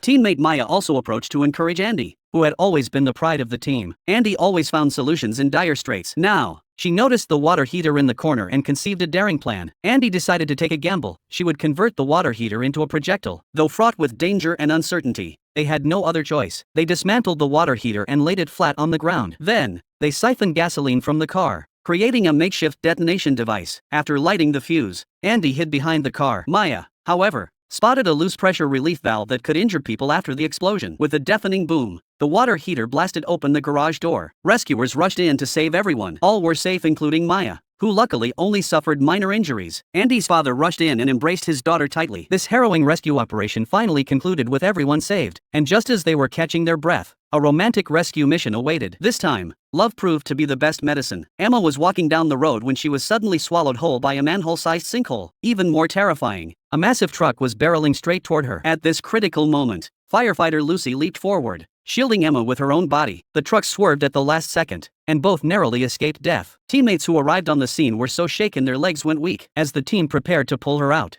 acting Captain Sean suddenly called a halt. Or a pothole. That could turn into a sinkhole. Though everyone thought he was being overly cautious, they obediently complied. Just as 2 female team members were about to pull, Emma let out a heart-wrenching scream. Teammate Mike immediately called a halt. He noticed the pit's edges were lined with sharp rocks. Forcing her out would tear her thigh apart. The rescue plan shifted to digging out the pit. But as soon as the team activated their tools, Say lose my leg? Is that true? Mike urgently warned them to proceed with caution to avoid triggering compartment syndrome. Emma overheard this, plunging her into panic. Lucy began chatting with Emma to distract her. Emma finally confessed she'd been on her way to confess her feelings to her best friend, Lisa, only to fall into the pit. Lucy offered to contact Lisa, but Emma felt this was fate's intervention. Just then, Lisa burst through the crowd. What happened? Are you okay? Seeing her crush appear, Emma blushed so fiercely she wanted to vanish on the spot. To her surprise, upon learning of her feelings, Lisa immediately gave her a passionate kiss. As the two embraced sweetly, the firefighters finally completed the excavation and carefully rescued Emma. That day, they witnessed the miracle of life, the dark and merciless side of humanity, the reality of death, and the resilience of teamwork. Ultimately, it concluded with a hopeful love rescue. This is their work. This is their life. This annual bodybuilding championship was absolutely mind-blowing. 6 muscle-bound beasts took to the stage to showcase their perfect physiques. Mark, the clear favorite to win, set the crowd into a frenzy the moment he stepped onto the stage. Not only is he incredibly talented, but his father is the legendary champion Old Jack. The audience was packed with Old Jack's diehard fans. Although Old Jack is now elderly, his presence is still overwhelming. His greatest wish is for his son to inherit his championship title. After an intense competition, Mark won the championship without a doubt. When the judges came up to award the prize, Old Jack excitedly rushed up to hug his son, but no one noticed that danger was approaching. In the blink of an eye, the fire department and police arrived at the chaotic scene. Mark and his father were surrounded by an angry crowd on the stage. It turned out that the liquid that had flowed out when the trophy had scratched Mark's arm was actually silicone implants. Old Jack, the fraud, had been cheating all along by injecting fake muscles. This completely enraged the entire audience. Old Jack's lifetime of honor was destroyed in an instant. What broke his heart even more was that this scandal would ruin his son's career. As soon as the paramedics finished bandaging Mark, he was surrounded by an angry fan mob. The police had to use a megaphone to warn the crowd not to interfere with law enforcement. Finally, Mark made a decision that shocked the entire crowd. He violently threw the championship trophy he had just won onto the ground. This action spoke louder than any explanation. Just as Mark shattered the trophy, a delivery truck was heading toward Emily's house. The delivery man, Mike, brought Emily a bouquet of flowers. Emily thought it was a surprise from her boyfriend Mark. Excited, she called to confirm and eagerly opened the card, only to be startled by a burst of white powder. Terrified, Emily immediately dialed 911 for help. The fire department rushed to the Capitol. Captain Mark, upon seeing the situation, grew suspicious. This could be a biochemical terrorist attack. He ordered everyone to put on protective gear and stand by. Emily was so nervous she was about to cry because the card read, "You're poisoned now." The firefighters sealed off all exits and entrances, carefully collected powder samples for testing, and gave Emily a thorough examination before taking her to the decontamination area. Outside, the lab team was already in position. Everyone in the building lined up to be checked, and the police were working hard to track down the mysterious mailman. The team's examination showed that Emily's vital signs were normal. She had thought it was just flowers from her boyfriend and hadn't given it much thought. She told Mark that she had never seen the delivery man before. Mark reassured her that it was probably just a prank, but they should prepare for the worst. If it was anthrax, it could be treated with antibiotics, but if it was ricin, they were doomed. Just then, a suspicious man came to inquire about the situation. A firefighter recognized him as the delivery man from the surveillance footage. The police immediately arrested him. During interrogation, the man suddenly started bleeding from his nose and collapsed. This unexpected turn of events made everyone tense. They ordered everyone to stay away. Emily fell into despair. Mark continued to comfort her. Just then, good news came from the laboratory. The powder was just ordinary cornstarch. The whole ordeal was a false alarm. Shortly after receiving the report, Captain Jack arrived at the scene and couldn't help but laugh. Just go, baby!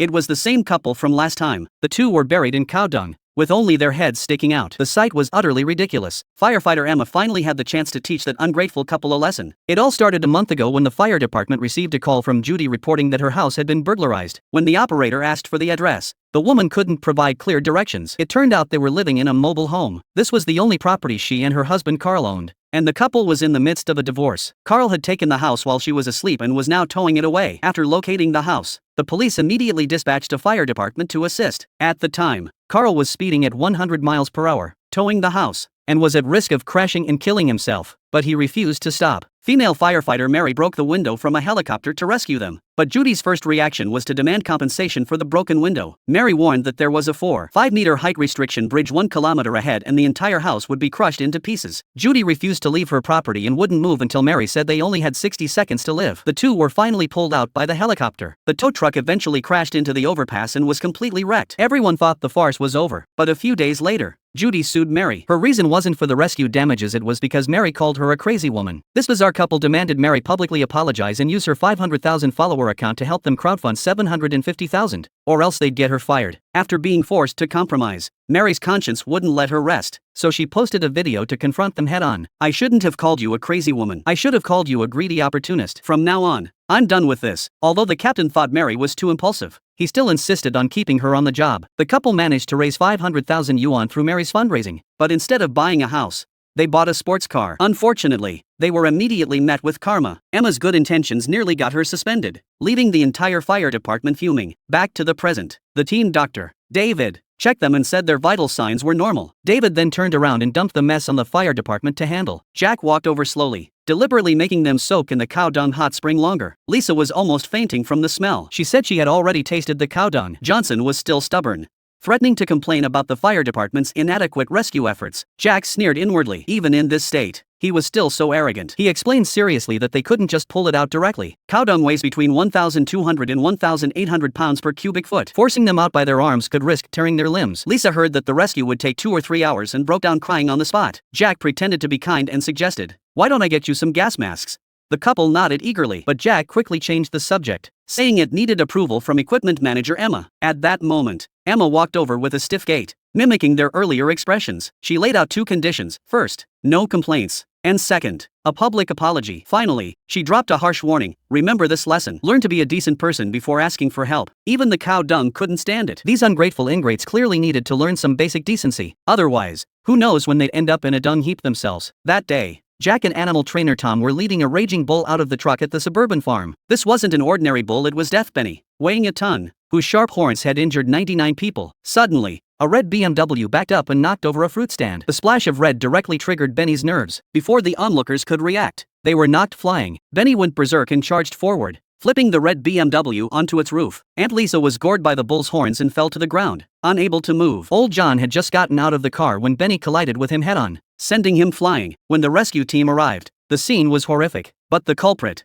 Benny, had vanished without a trace. Each team member gripped their fire axes tightly as 7 or 8 injured people lay on the ground. Passing between 2 wrecked cars, they discovered Benny stuck in the chassis. Captain Mike first injected him with a sedative, but the sound of the hydraulic cutters once again enraged the beast. Deputy Captain Emma quickly came up with an idea. She swiftly looped a rope around the bull's horns. Finally, they managed to drag the massive creature out of the frame. Meanwhile, 2 mischievous children were under attack by hundreds of crows. Never provoke crows. These black creatures hold grudges for years. They remember their enemies' faces clearly and will attack them every time they see them. But these 2 kids didn't believe it. They saw a crow standing on a scarecrow and completely ignored the adults' warnings. They picked up stones and threw them at it. As a result, in just a few minutes, hundreds of crows swooped down to take revenge. Jessie was knocked down by the crows and the scene was completely out of control. It turned out that today was the school's autumn harvest festival. The teacher had just finished giving instructions when the 2 mischievous children disappeared. The teacher looked up and saw a swarm of crows circling overhead, and was so frightened that he quickly called the police. When the fire department arrived, everyone was hiding in their cars. The warehouse was surrounded by crows, and even the firefighters were stunned by the scene. The team members, fully armed and wearing protective gear, crept toward the warehouse. Suddenly, the captain's name tag fell off, but he didn't dare pick it up for fear that the crows would misunderstand. When they finally managed to get into the warehouse, they found Jess's neck packed to a bloody mess. The team doctor bandaged him while asking what happened. The naughty kid stubbornly said that the crows were possessed. The firefighter exposed the lie, saying, "It has nothing to do with you throwing stones, right?"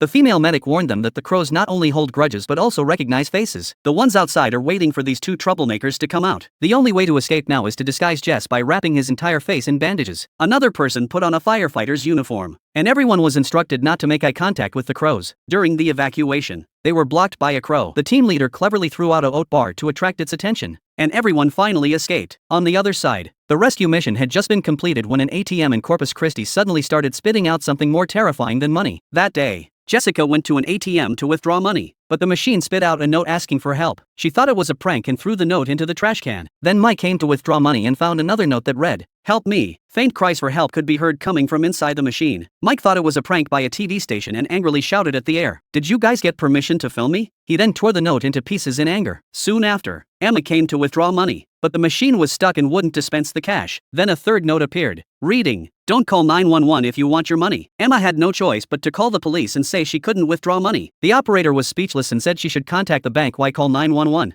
Emma said nervously that someone was shouting for help inside the machine. It sounded crazy, but there were indeed cries for help. Although confused, the dispatcher sent the fire department to the scene to investigate. When the firefighters arrived, they found that the hinges of the vault door had been welded shut. The police said that the bank had hired a technician to change the locks that morning, but his car was still there and he was nowhere to be found. It was likely that he had been locked inside the vault and his phone was in the car, so he couldn't call for help. The firefighters used an endoscope to look inside and indeed found a person trapped inside. The temperature inside the vault was extremely high, and the poor technician was on the verge of suffocation. The captain quickly used an angle grinder to cut the hinges and then used a crowbar to pry it open with force. The entire vault door collapsed with a loud crash, and the technician, who was barely alive, was finally rescued. Immediately afterward, another distress call came and someone was experiencing the thrill of being buried alive in a pile of corn. This guy had accidentally fallen into the corn pile and felt it was more terrifying than quicksand. The rescue team set up a ladder and rushed to the top of the barn to launch a life-saving operation. The team members shouted at him not to move, as struggling in the corn pile would only make him die faster. These seemingly ordinary corn kernels weigh 725 kilograms per cubic meter. That's equivalent to having 4 refrigerators pressing down on every part of your body. They only had 10 minutes to act. The man was already having difficulty breathing, but pulling him out directly would tear his body in half. The team members surrounded him with barriers to prevent the corn from moving and turned on the grain suction machine to frantically suck out the corn. Just as they were about to succeed,